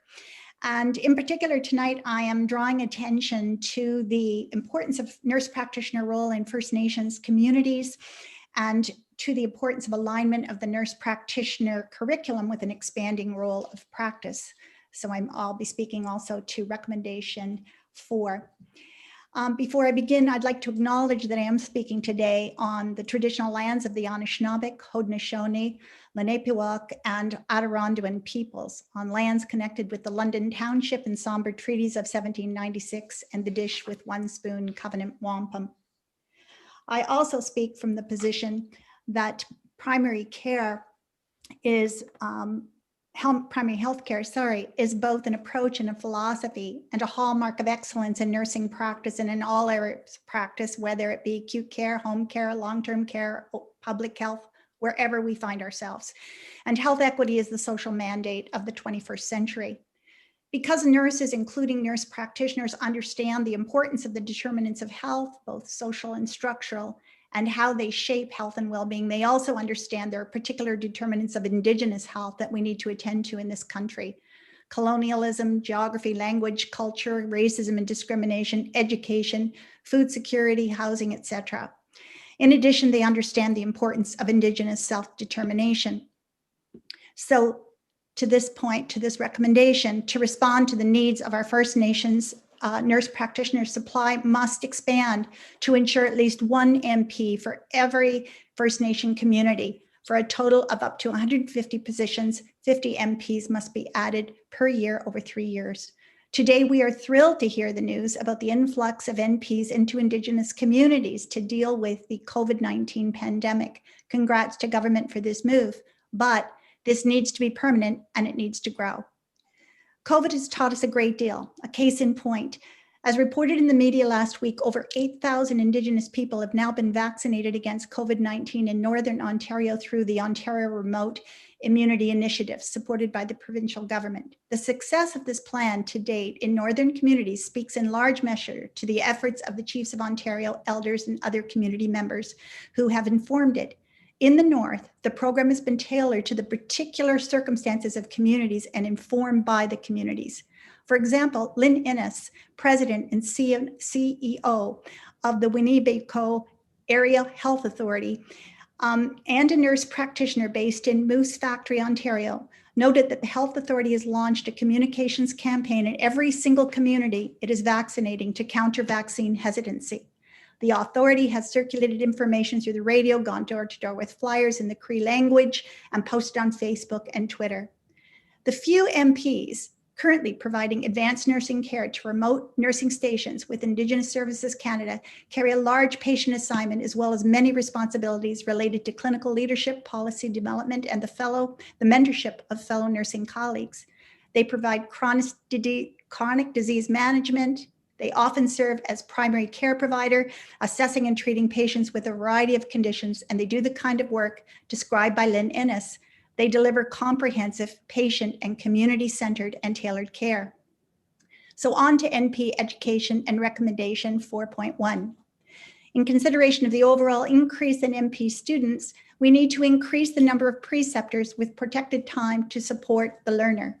To accomplish this, alongside our healthcare institutions, we need to engender a culture of preceptor-learner engagement in all healthcare environments. That is, as nurses, it is a privilege to preceptor students. Actually, it is part of our everyday and collective responsibility to do so.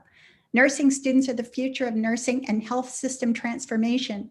We need to ensure our ability to create a healthy and sustainable workforce. Students are not guests in the placement environment, they're members of the healthcare teams wherever that happens. And again, that's acute care, long-term care, home care, public health, wherever. Students are an essential resource and we need to invest in them. Recommendation 4.2. So let us attend to the geography of placement, in particular to those in rural and remote settings. Academic institutions need to work to secure placements in those areas, and government needs to support student costs for same. By expanding student placement opportunities in rural and remote Indigenous communities, we expand NP practice in the North.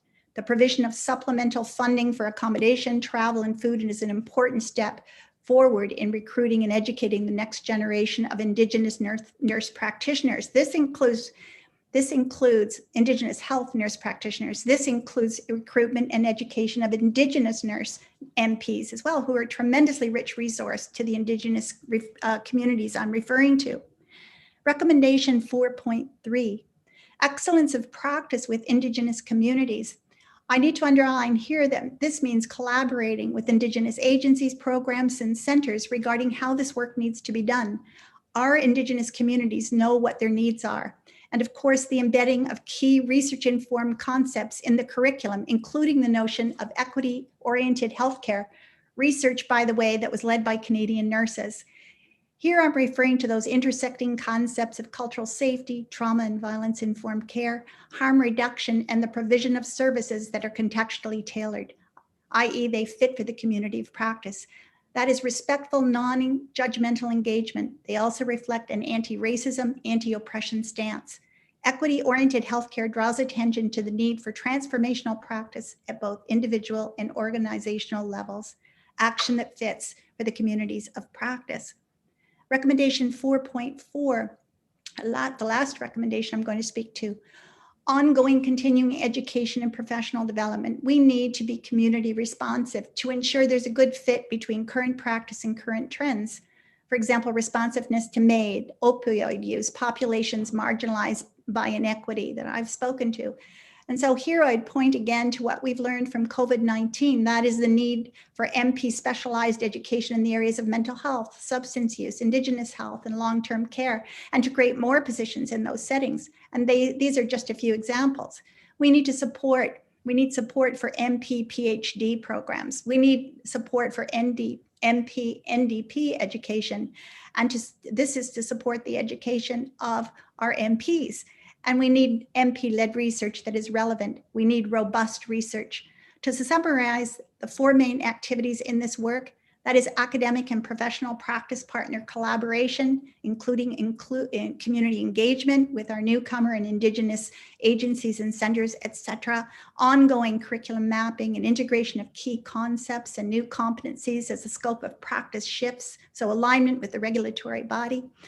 Provision of ongoing education, including NP, PhD, and NP, NDP, and levels of specialized education, as I've spoken to, and strong alliances with governing bodies. For example, the Ontario Health Teams, Ministry of Health, and the Ministry of Long-Term Care, again, just to name a few. So thank you again to RNAO for inviting me today. It has been a real pleasure.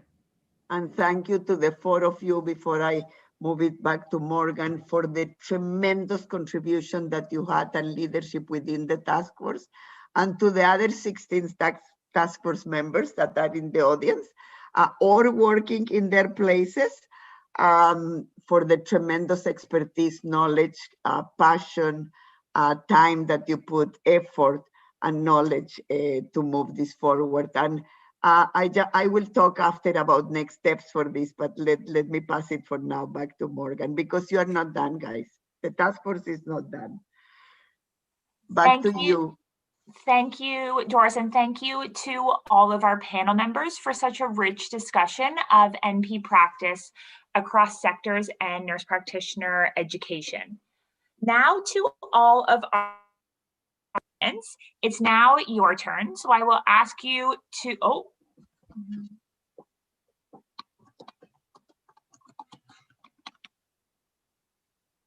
sorry, I got logged out.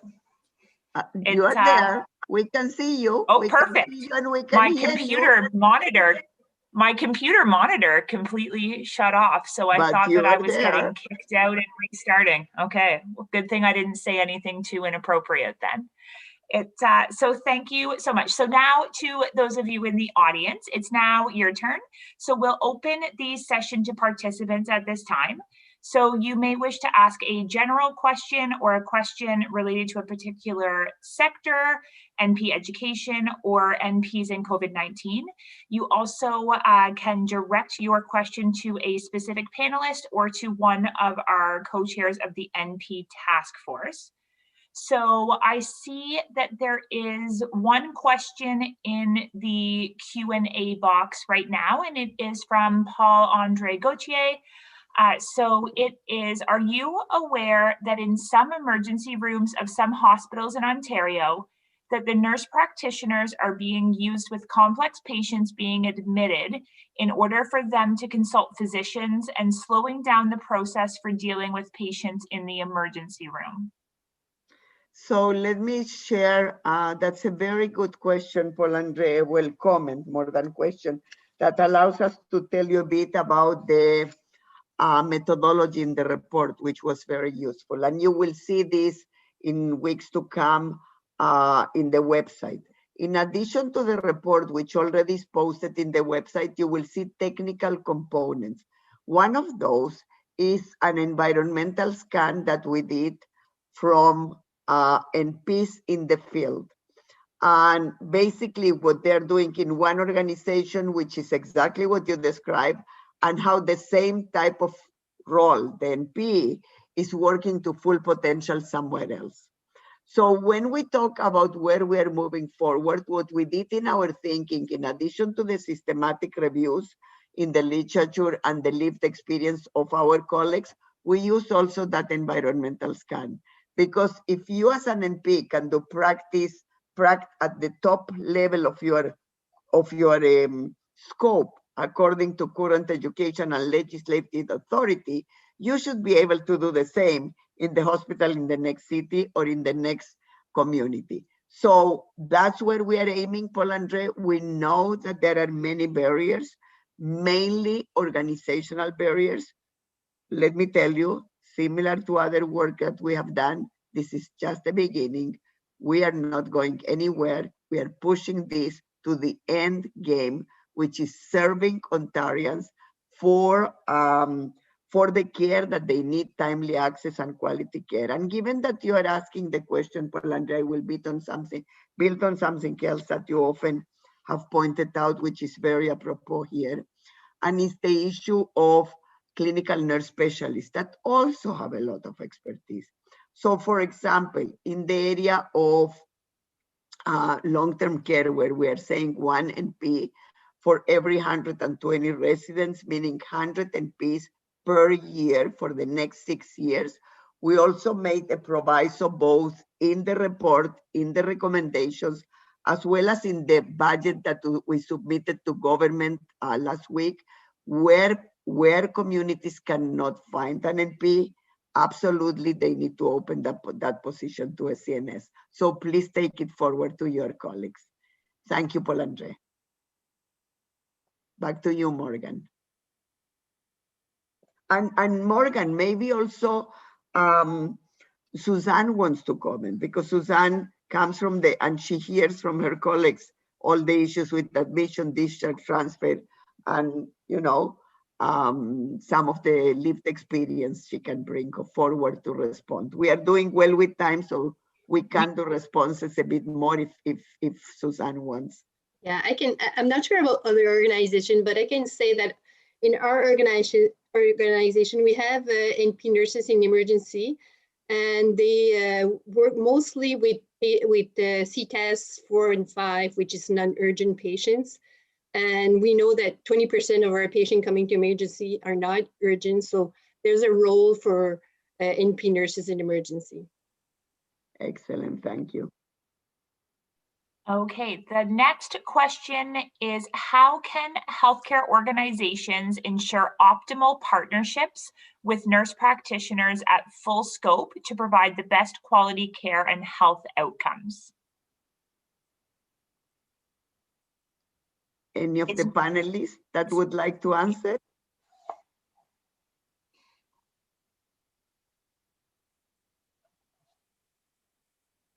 Can we repeat the question? Sorry. So the question is, how can healthcare organizations ensure optimal partnerships with nurse practitioners at full scope to provide the best quality care and health outcomes? So let me make one comment that is very important and is a specific sub-recommendation, because there are many other sub-recommendations. And one of those is that chief nurse executives and others in management positions in organizations need to become absolutely champions in the role of nurse practitioners and working to full scope. There are many organizations where that's happening. There are some organizations where you have the usual blockages that happen about the nurse practitioner role, and where the leadership role of our colleagues is not as strong. We are going to work with those that are doing best practices to support others on how to push this forward. Because at the end of the day, that's the point here of your question. This is not just so we have more NPs and NPs are more satisfied, which in itself is an issue in the field. You do need to know they do experience a great deal of frustration by those aspects of blockages in the system. So that leadership is critical. Similarly, the linkages between hospital care, community care, when you look at the opioids crisis, right? The leadership role of nurse practitioners with the community, not only with the executive levels, but with the community in the grassroots with other professions, that also is part of our recommendations. Could I add to that, Doris, that for me, there's room for the academic institutions to join with the practice partners as well in this advocacy piece, because we need each other to do this work. And we have a 9-school consortium in this province, and we also have U of T. So we have a number of nurse practitioner programs, and we'd be a power to be reckoned with if we're all working together to advocate for the role. So I think that's a really important piece. We can't work on our own. We have to work together. Absolutely. Thank you. Okay, the next question is from Helen Tyndale, and it is, what would broader insurance coverage look like, for example, OHIP? I would ask that we let Beth Sweeney, I think Beth she's not a panelist. She's a part-time staff at RNAO, and she also practices on the field. And she led for us the piece on insurance. I can talk about that too, but I want to give her the credit of talking because she did the work. Beth, are you there? And can you join us? PG, can you promote Beth to speaker, please?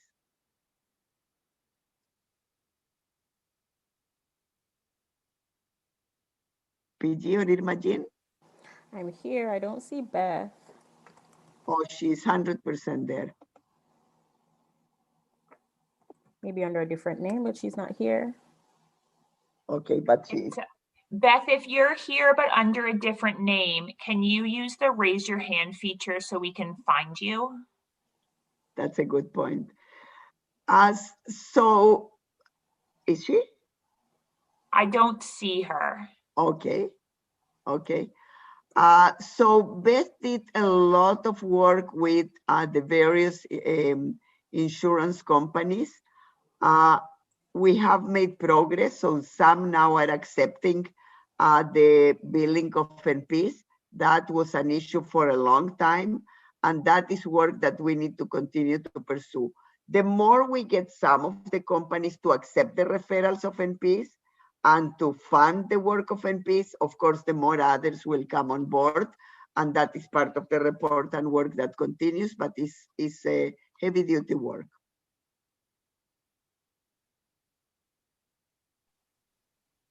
Okay, the next question is from Matthew from the Chatham-Kent chapter. So what role can nurse practitioners play in the advancement of safe opioid supply prescribing? And how do we educate nurse practitioners on their professional capacity to engage in this practice? Any of the panelists that wants to take a stab? Tara, maybe? Vicky? Sure, yeah, no, of course. Okay, good. So I think this is a hot topic. There's no doubt about that. And I think that when we're looking at our role in the opioid crisis, we need to look at those interventions that are evidence-based. And we need to make sure that we always are guided by what is best practice when we're looking at an opioid use disorder, and what for our client has been tried in terms of different interventions. And of course, as always, certainly looking at their goals, looking at our community when we're evaluating sort of overall harm. So I think when we look at safe supply and we look at that intervention, because certainly there's lots of attention toward that at this moment, I oftentimes reflect back and think, well, what does it tell me in terms of managing an opioid use disorder? What does the evidence tell me? And that evidence does tell me and certainly ensure that my client has been offered opioid agonist treatment, whether that's either Suboxone or methadone, and try to make sure that that's as accessible as it can be, certainly for my client.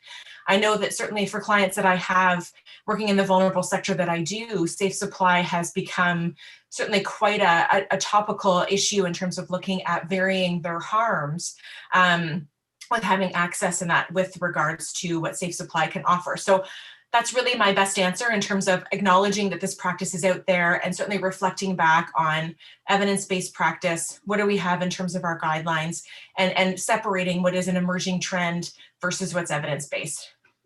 To build on that, I would like to comment that this is where the two frameworks also of the quadruple aim and the SDGs and anchoring the nurse practitioner role and education within the two frameworks will be so important, because what nurse practitioners, similarly to other nurses, have is that relationship with the client, is understanding, very much like Tara does with her clients, understanding what's their history, what's their not only physical history in terms of life history, what has brought them to where they are, and through that relationship or open windows that probably they never thought before that they can have.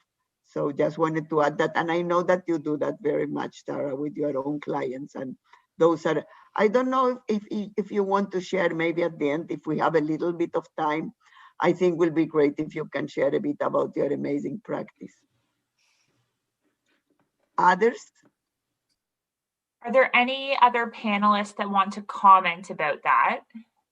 All I'd say, Morgan, it's Vicky, all I'd say around the education piece is that, you know, we're always looking at curriculum, and with the shifting scope of practice, you know, it's getting more and more challenging to just put in, you can't just keep putting in content without taking out content, right? And so this is a specialization as well, and we need to acknowledge that. And as you build it, becomes more and more specialized, the knowledge that is. And so that's why I would really advocate for specialization programs in this area. I think it's really excellent, Vicky. That's excellent. That's excellent, and we should push it and remind me of that when I talk about next steps. I just saw, first of all, Tara needed to put the video on hold because she was called for a client. And second, I saw that Beth Sweeney is there. So maybe we can give her opportunity to respond to the question of insurance. Can we promote PG Beth to panelists, please? She has put a couple of comments on the chat that she is there and she's live there. I was surprised. I was surprised that she would not, because I kind of thought she probably would. If we can find it again. It's Ephra. Beth should be able to unmute herself and turn on. Fantastic, thank you. Wonderful. Thank Hello all, and I'm very excited with the progress that we've been making through the NP task force for the insurance companies. It's been astounding, to be honest, how hard it has been. I really did not think it was going to be this hard, actually, and it has been. So thank you for the tenacious and enduring focus, because Irma Jean, Catherine, Doris, Matthew, I mean, we've really needed to be tenacious with these insurance companies who say, well, with the extra nurse practitioners, that's going to be an extra cost. So it's coming along, I'd like to say that. And we're also moving forward to bring psychotherapy, not only for the nurse practitioners, but for the RNs. And there's just going to be a zero opportunity. Our whole goal is to have zero opportunity for these claims to be rejected for nurse practitioners. The policies need to be changed. No doubt, no doubt. Morgan, I think we have 3 more questions and we are doing excellent with time, so we can take them on. Yes, we are doing excellent for time. So the next question is, what should government do in order to expand the pool of nurse practitioners in Ontario? So I will take a stab at that. And I would start with, John spoke about that, treating nurses like heroes, but really being heroes. I would say the same about NPs. Understanding the tremendous impact that NP work has on both individual and populations here in Ontario currently as we speak. That's number 1.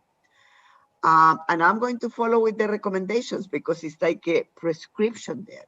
Number 1, within the current scope, liberating nurse practitioners to truly function to their full scope now. We have, for NPs, we succeeded years ago, the authority to admit, treat, transfer, and discharge. We gave NP long-term care during the pandemic and PLEA as medical directors. Well, let's make sure that those aspects are happening not only in one hospital for admission, treatment, and transfer, but in all. Let's make sure that all can refer, prescribe to their absolutely top scope. Once we achieve that, and not that we will wait for that because we need more NPs, but we will be pushing all of these pieces together, it's also expanding the scope to different aspects. Let me tell you, if NPs were able to be medical directors during the pandemic, when was the worst of the times in long-term care, why is it that NPs cannot be medical directors in any community that currently is lacking, at the very least that, let's start, in any community that is lacking a medical director? Watch us, we will go for that.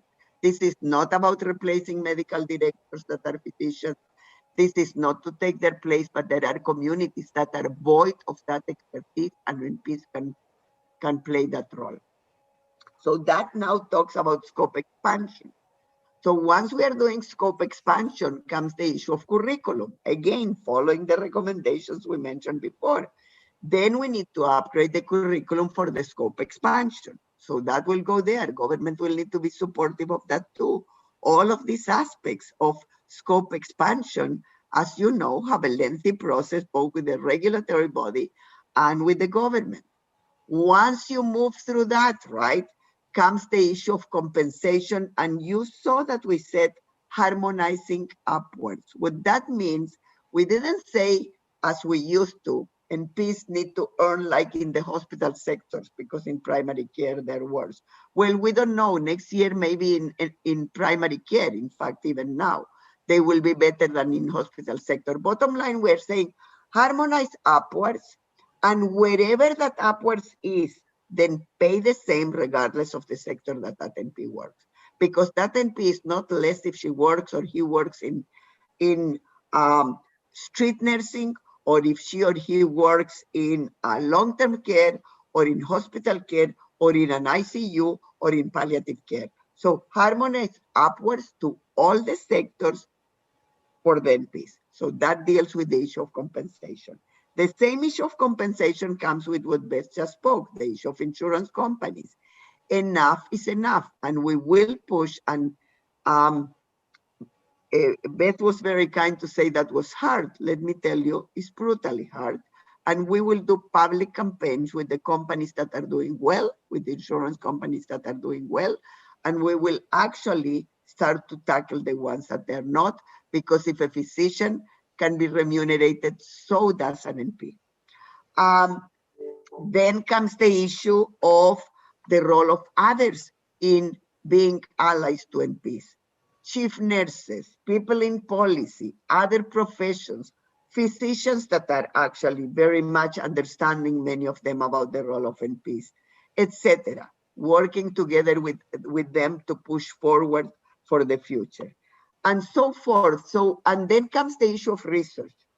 And stay tuned, more will come on that. The issue of one of the recommendations, and you will see that in the report, is that we want to have a chair, a research chair dedicated to the role, the clinical role of nurse practitioners, and the outcome of that role at the level of individual, community, and organizational level. And stay tuned, you will hear more about that.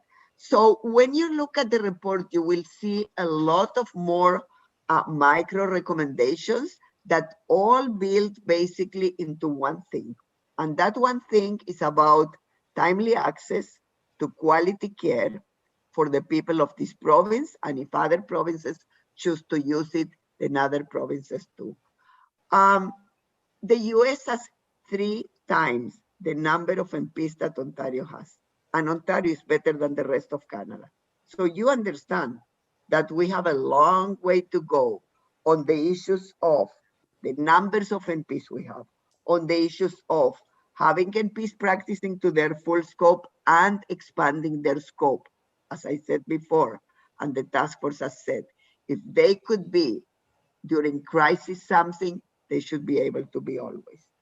And thirdly, the issue of really compensation, harmonizing upwards, and doing research to continue. It's not to begin, it's to continue to showcase the tremendous impact that MPs already have, and that if we will liberate them to work to their full scope, we'll have even more so. So I hope that answers the question.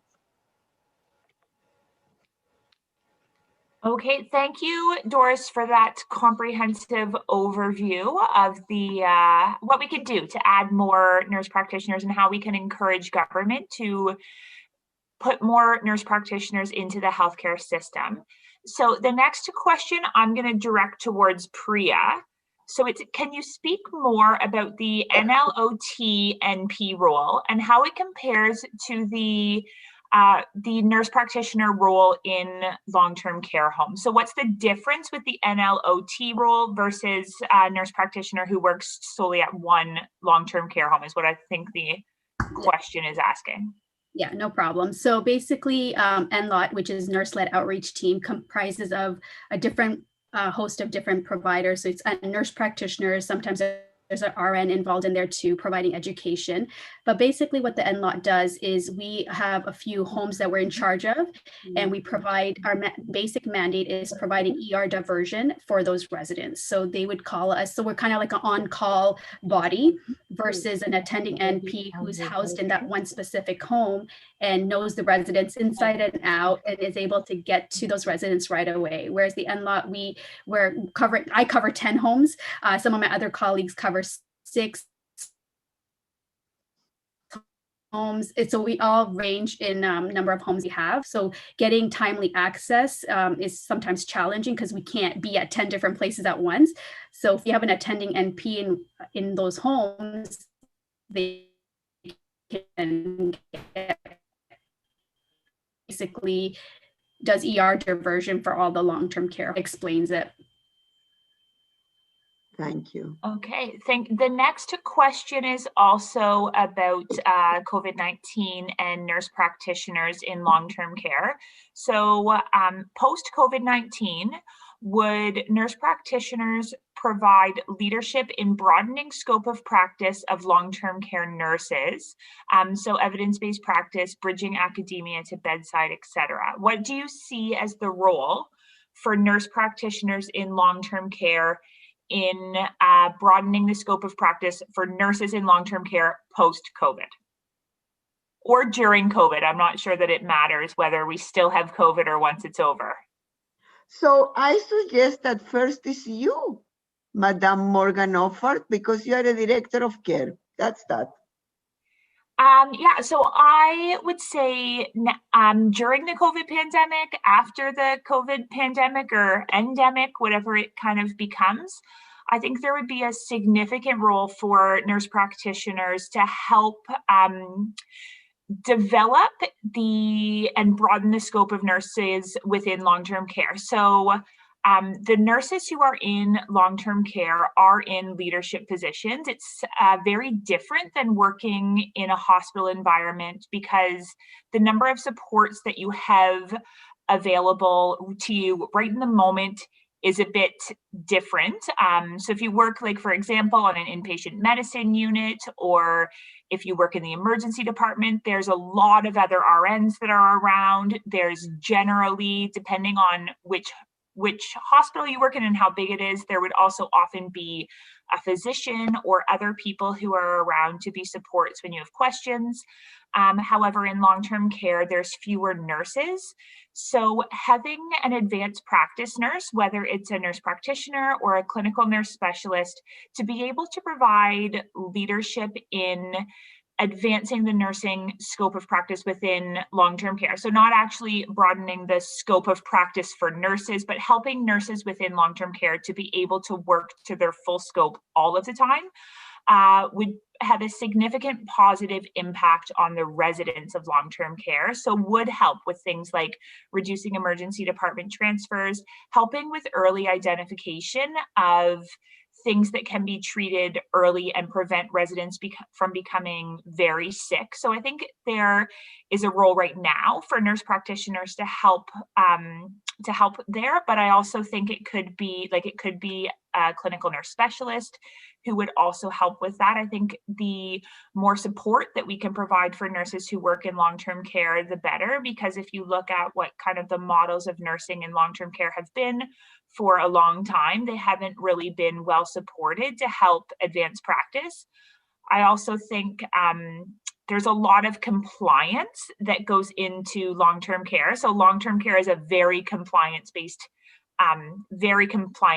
area. So a lot of policies are really based on compliance, which isn't necessarily based on best practice or evidence-based practice. So having an additional nursing leader there to help really focus on how can you be compliant with the Long-Term Care Home Act, but also incorporate evidence-based practice and best practice into that, much like the best practice spotlight organizations in long-term care have done, would really help to improve outcomes for residents. Fantastic. Thank you. Morgan, could I just add, I just love what you just said. And I really think it's about transformational practice. So you're all advanced practice nurses, NPs, clinical nurse specialists. It is our responsibility to raise the bar, to actually, bring evidence to practice. So I really love what you said. I love that. But I like the word transformational because I actually think the system is quite broken. I think most of us think that it needs a healthy dose of advanced practice nurses because they really do have what it takes to make that change. And they need to be supported to do that. So I actually think sometimes it's more than one. Well, let's start with one in each facility. Start there, I guess. But I would like to see us working together, advanced practice nurses, to shift the status quo. Really worrisome to see that the fix is so focused on putting in more people that don't have advanced education in those settings. So I love what you said. Thank you. So Dr. Smythe, how timely that you said that, because the Premier is now with us. So maybe the Premier will announce today that new role for nurse practitioners. Premier, welcome. Morgan, back to you, and then I will address the Premier. Thank you, everyone, for your participation in the panel. Thank you to our panelists, for our people who asked questions. I see there were still some more questions, but we are at 7:20 now, so are going to wrap up our nurse practitioner task force Vision for Tomorrow section. So thank you, everybody, for all of this.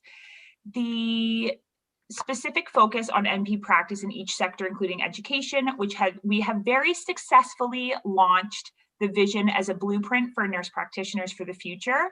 However, I think it's important to say this launch represents the end of a period of data collection, of study and deliberation and planning for a bright future for nurse practitioners. However, more importantly now, it also represents the beginning of an exciting set of actions. So hearing the recommendations that are part of the Nurse Practitioner Task Force Vision for Tomorrow report and working to have those implemented, our patients and the population are waiting and deserve to see full implementation of all 8 recommendations. So that closes that section of our time together today, but we are very thrilled to be able to introduce Premier Ford. Doris, do you want to do the introduction, or would you like me to? You will do the introduction. Okay. I will do the thank you. Okay, so welcome Premier Doug Ford. Doug Ford is the Premier of Ontario. He was elected as MPP for Etobicoke North in 2018. Previously, Doug Ford served as Toronto City Councillor from 2010 to 2014 and was Vice Chair of the Budget Committee, a dedicated community leader, successful businessman with Deco labels, and passionate advocate for the people. Doug's commitment to public service runs in the family. 3 generations of Fords have served the people of Ontario in elected office. Doug is a lifelong resident of the community of Etobicoke and lives there with his wife, Carla, and 4 daughters. Welcome, Premier Ford.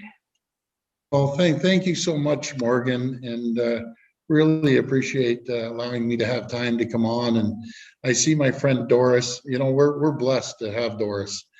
I'll tell you, Doris, I really appreciate everything you do. And I absolutely love you. Even when you chase me around and you know, you're so passionate about your job, and that's a good thing, you know, when you're calling and saying, hey, we should do it this way.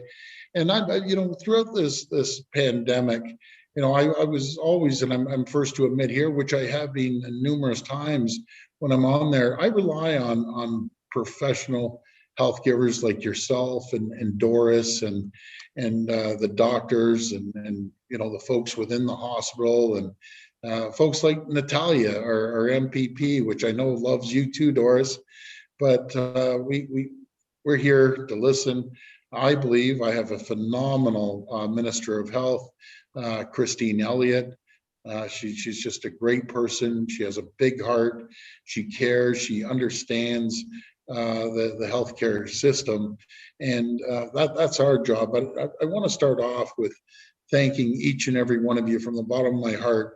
We wouldn't even be able to get through this without our phenomenal nurses across our province, and we're very, very passionate about making sure that we all learn lessons throughout this pandemic, something that we've never seen in our lifetime. But I always say lessons learned, and we have to make sure that we improve a system that's been broken. And I'm not going to start painting political stripes here. I just don't believe in that. You know, it doesn't matter if it was previous Liberals, previous PC government, our government. When we all come together and come up with solutions, that's when we all win. And again, I'm so grateful for the hard work and what I have always said with our frontline healthcare heroes is they come into work, they put themselves in harm's way, they put their community and their patients ahead of themselves, ahead of their families, because, you know, God knows when you're going in there, you have a COVID patient and then you got to go home and you may have kids, you may be living with an elderly parent. You're heroes. You're absolute heroes. And we need to make sure moving forward that we're there financially to support. And I just hopped on about nurse practitioners. By all means, Victoria, please, let's sit down. Let's talk to the Minister of Health, because we're open to all ideas on healthcare alone, the spending. And I've always had, you know, I will never, ever spare a penny when it comes to protecting the health and welfare of people in here in Ontario. And I think we've proved it. It's just, you know, and don't get me wrong, I'm not proud of spending $40 billion or 10 billion more on health, but so be it. I know when we get through this, our economy will make up for it. But you can't have a strong economy without your health, and you can't have your health without folks like yourself. And no matter if it's nurse practitioners or a registered nurse or registered practical nurses, I'm just looking at some of these numbers, which are really, really staggering. And it's not about me, because I play the smallest role in this. It's about each and every one of you and the people of Ontario. We've put a commitment together over the next 4 years to hire 10,800 registered nurses, close to 5,000 registered practical nurses. And then with the nurse practitioners, by all means, Victoria, let's get a number on the table, because we need you. We really do. And I'm just very, very grateful because it is the toughest job out there. And you know, I always tell my doctor's friends, without the nurses, man, you guys wouldn't be able to do your job. And I always remember when my brother was ill and we were at Mount Sinai, and I'd be there at night, the nurses would be there by his side. And I think I've told this story before, Doris. I think you might have heard this story. And this is what just hit home in my heart. Is I was with Rob. It was about 11 o'clock at night, and we're on the 11th floor at Mount Sinai. And when Rob wanted to get out of bed, and Rob had probably about 3 weeks left in his life, and he just wanted to get out of bed and move to the chair. And you know, so I'm a pretty big guy. I can handle it, but Rob was a big guy. He tried to get out, I tried to lift him, and he slipped, and he went on the floor, and I couldn't get him up. I went out in the hall to get the nurses. And on that floor, on that one side of the floor, there's only a couple nurses. And I thought, this is ridiculous. I only have 2 nurses. Doris, I had to run downstairs, and he was on the 11th floor. I had to ask the security guards, and they didn't want to leave their station. I said, please, I need help. Please come up. I wasn't an elected official. They didn't know me from a hole in the ground. And they came up, helped Rob up. And I thought, this could never happen again.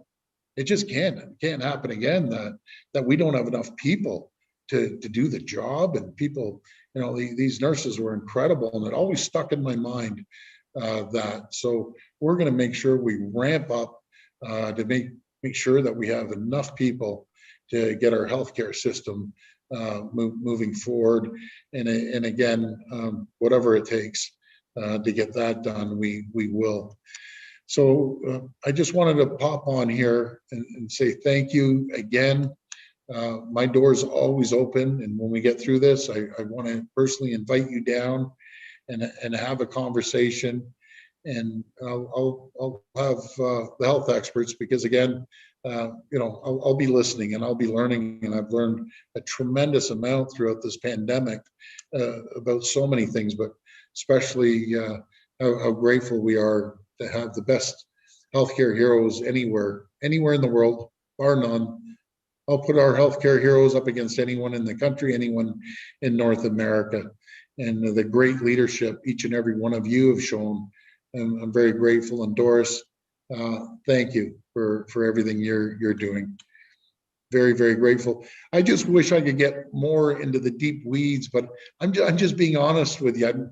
I'm a business guy. I rely on folks like Doris and Victoria and Morgan and everyone else on the line to say, Doug, this is what I recommend. and this is the reason this is good. And then we move on it. So, but again, thank you, everyone. I'm so grateful for everything you're doing. Our biggest challenge, I'm thinking, fulfilling these jobs, we need to make sure that we have proper training programs. You heard about the announcement yesterday about 8,200 PSWs. We're going to do that. But we need to make sure we fund our colleges, universities to make sure we have proper training programs to get more people into the field. It's one thing to say we can hire 8,200, and altogether we're going to hire about 27. These are staggering numbers. 27,000 more frontline healthcare workers, no matter if it's the RNAs or RNs or RPNs or PSWs. We're there. We're going to get it, but it's getting people trained. That's going to be the challenge. And not only that, but bringing people. If we don't have enough people here in Ontario, bringing people in from around the world that we can train up to do a great job. That's what our country's built on. Our province is built on, from people coming here, working hard, learning a trade, a skill, and this just applying that to, in our case, the healthcare sector. So again, thank you so much, everyone. And Doris, you take care. I can't wait to see you. And come down. Yeah, come down any time. So Premier, a couple of things. First of all, thank you for putting up with me. I say it, I mean it, Premier. I mean it. I say that to even my husband sometimes, to my board. Thank you for accepting to have someone that says things the way they are, or the way at least nursing see them. So that's number one, and I say that with all the honesty because I didn't have that during SARS, and I have it now. So I want to put that on record. You may remember one day I said to you at the beginning that it takes two to tango. I think we are tangoing pretty good, Premier. Mm-hmm. In terms of understanding one another, respecting one another, speaking, me being able to bring comments from my colleagues and what we need. I really think we are. There are a few things for you to take, and I will give you a call and talk more. One is that in 2013, and I said this to Stephen that came today and to John, the brakes were put down on the issue of RNs. And this province went through a massive replacement of RNs with RPNs. It cannot continue because we are suffering now the consequences. We are now suffering that we will not have enough nurses if there is a third wave in ICUs. It cannot continue. Mm-hmm. You need to pump up now more RNs. And it's easy because there is a 80% increase in applications, Premier. So if one thing to take for you tomorrow to the Minister of Colleges and Universities, there is 80% applications. I want 10% more this year, 10% more next year, 5% more in the following year, because then you are pumping up what you need for patients. It's not about the RNs, it's about the patients. That's number one. Number two, you want solutions in long-term care, start by putting one NP in every single one of those nursing homes. You cannot do it all at once because we don't have enough, but you can put 100 of them. Not let the droplet of 5 and 10 and 100 of them. It's peanuts in money for you, but the residents will see a difference that is massive, and you will save 3 times the money in hospitals because they will not go to a hospital. So that's another piece. And the most urgent of all, Premier, to not reopen more this province, lock it down the sooner, the better, Premier, because we will not know what to do until we get out of the mess. And it's a mess for the entire world, but here in Ontario too. And vaccines, trust me, we will have more vaccines than what to do with them. So push, push, push, not for 10,000, not for 40,000, but for way more vaccination 24/7 by nurses. There are thousands of nurses in primary care. They're not being used. thousands of doctors in primary care not being used, pharmacies, the list goes on 24/7. If you suffocate in one end with the lockdown in those areas like Toronto, keep the lockdown, and Peel, keep the lockdown, but also York, that will see a mess in a couple of weeks if not, and you bring the vaccines quickly there, we will get out of this mess. We will, because everybody will get out of this mess, but in the process, we will lose less people. And that's the issue. We want to lose less people. You and I, and all my colleagues in the board and in the assembly, and the 117th that stayed to listen, you know, we all want to see less lives lost. Yeah, absolutely. Good point, Doris. And the numbers I saw, they just showed it to me somewhere. I guess I walked away with it.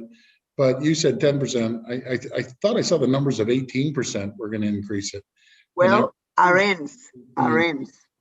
Yeah. So you do 10% RN to 7% more RPNs, bump it up, and then the bridging programs, and your team knows, bridging from PSW to RPN, from RPN to RN, from RN to NP, and if NPs want to become doctors, so be it. I don't think you will have any uptake, but so be it. Yeah, good points, Doris, and I always really respect your opinion. Now, on the vaccines, I'm gonna tell you where we're at and the numbers that I saw. I just had a meeting with all the public health units across the province, along with all the CEOs of all the hospitals, all on the line at once. And if you look at where we're at right now, the bottom line is, I go to root cause. We need more vaccines, but even with what we have right now, there's been a million vaccinations throughout Canada. Each and every one of you contributed to the great success. We have vaccinated over 600,000. I think today is probably up to 650,000. We're only 38% of the population. We're doing 60%, over 60% of the vaccinations. Thanks again to all the nurses, the docs, everyone helping out. I asked that exact same question, Doris, that you just told me. I said, we need to be going 24/7. And they said, that's fine, but we need the vaccinations. We will have the vaccines, Premier. Put it 24/7. Well, once we get them, 100%, we'll be ramped up. We have over 4,900 pharmacies within the province. And not all 100% will be in on it, but a vast majority of them will be on it. So they'll be able to give the vaccinations. We're going to make sure that we have a oiled infrastructure that's going to be going full steam. And it's when you work collaboratively with the public health and the hospitals, the nurses, the docs, the communities, the towns, opening up these vaccination centers and everyone pitching in, we'll get through it. We're, when it comes to, I'll give you an example. The testing, rapid tests, we'll be doing a million a month. We're leading the country. We're leading the country on the PCR test. We're leading the country when it comes to the vaccinations. And I give each and every one of you credit, because you folks are the ones that are doing it, not me. But I'd be lost without each and every one of you. So the media may want to twist it sometimes. I just say focus on the task at hand. And once we get these vaccines, and this is my personal opinion, and I think we're going to get a truckload of these things. And they are giving us heads up. And I just got off the phone with all the premiers. No one knows exactly when AstraZeneca is going to be approved, but I hear it's going to be pretty soon. J&J, Jensen. And so we're just dealing with Moderna right now and Pfizer, and we're getting them in dribs and drabs.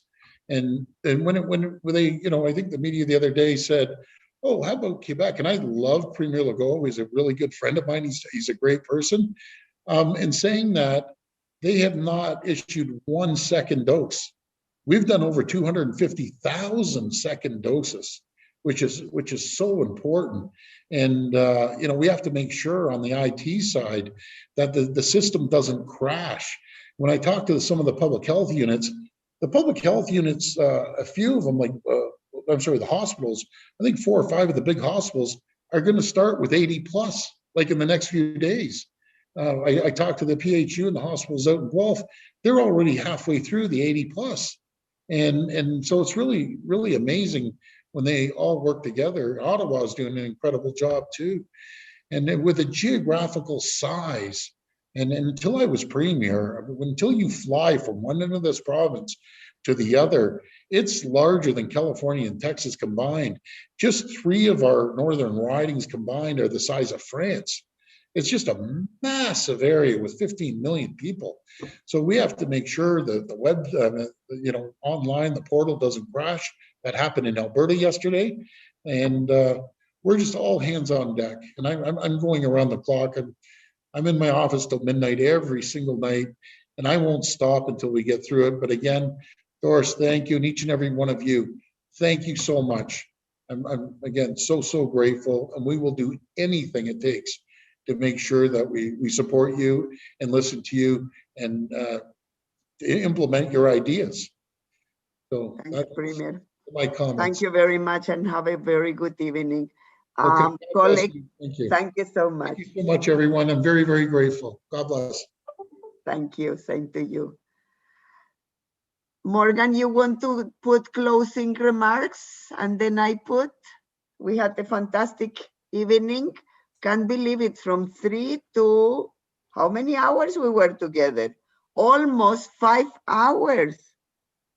And we are all sitting confined. Yes, it's been a really great Queen's Park Day, although very different than what we're typically used to. Missing definitely the interaction, the more intimate interactions with our own local MPPs that we can't have in person. I know I always love going to question period. It's always been kind of one of the highlights for me, is to see question period and to see kind of how the MPPs interact with each other in the legislature. So missing out on that this year when we're not in person, but it was really great to still be able to hear from all of the party leaders as well as people who work within the health portfolios of the different parties. So that was a really great to hear about what their thoughts are, especially as they start working on their policy platforms for the next election, to hear what they're thinking right now, so that we know in which ways we can influence them and where to push to get results and where to push because we don't think we're going to see results. So it's good to hear kind of what their thoughts and ideas are right now. And then also it was really great to hear the work of the MP task force.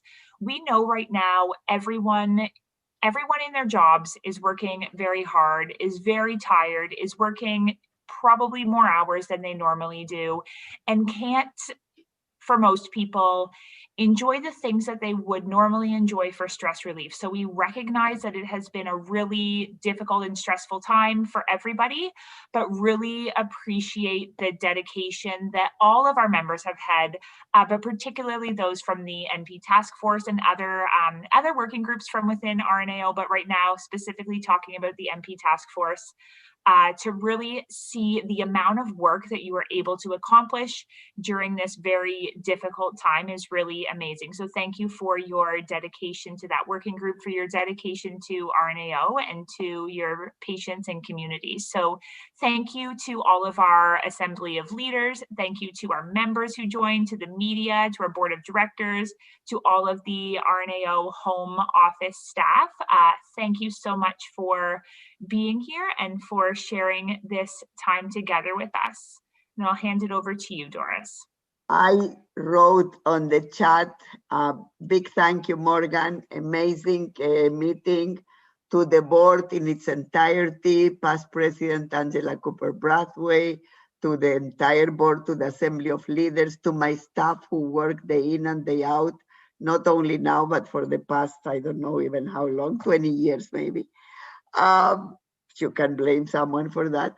And to the panelists and to my co-chair from the US. Did you see nursing? This is nursing in a good association. Take it back to the US because I know that there are good things to learn from us too. And to the members, all the members that attended, just a magnificent time. And to the politicians, all of them, including the premier that took the time to come. I know he stepped out of the FPT meeting. I know the minister was very busy, you saw she, and so were the opposition leaders. Andrea, I'm sure is very busy, all of them. So they deserve kudos too. And they were some media shy, but they were there. So thank you to them, because through the media, we take the voice to the public. So thank you guys. Have a fantastic evening. Stay tuned. Can't talk about that, but more news for the AGM. That's all I can say. And about the task force, the way that we are going to work with this task force, they will become an advisory. So we do have, of course, the NPIG, which is the Nurse Practitioner Interest Group, but the task force is not going away, because we are going to monitor the progress of these recommendations, and we will bring you together at the very minimum once a year, and maybe even twice, to ensure that we see them through until they all happen. Okay, so thank you very much. If you thought your job is done, no, you're not done. You can sign off and say you're done, but otherwise you remain with us. Thank you, everybody, so very much. Take care.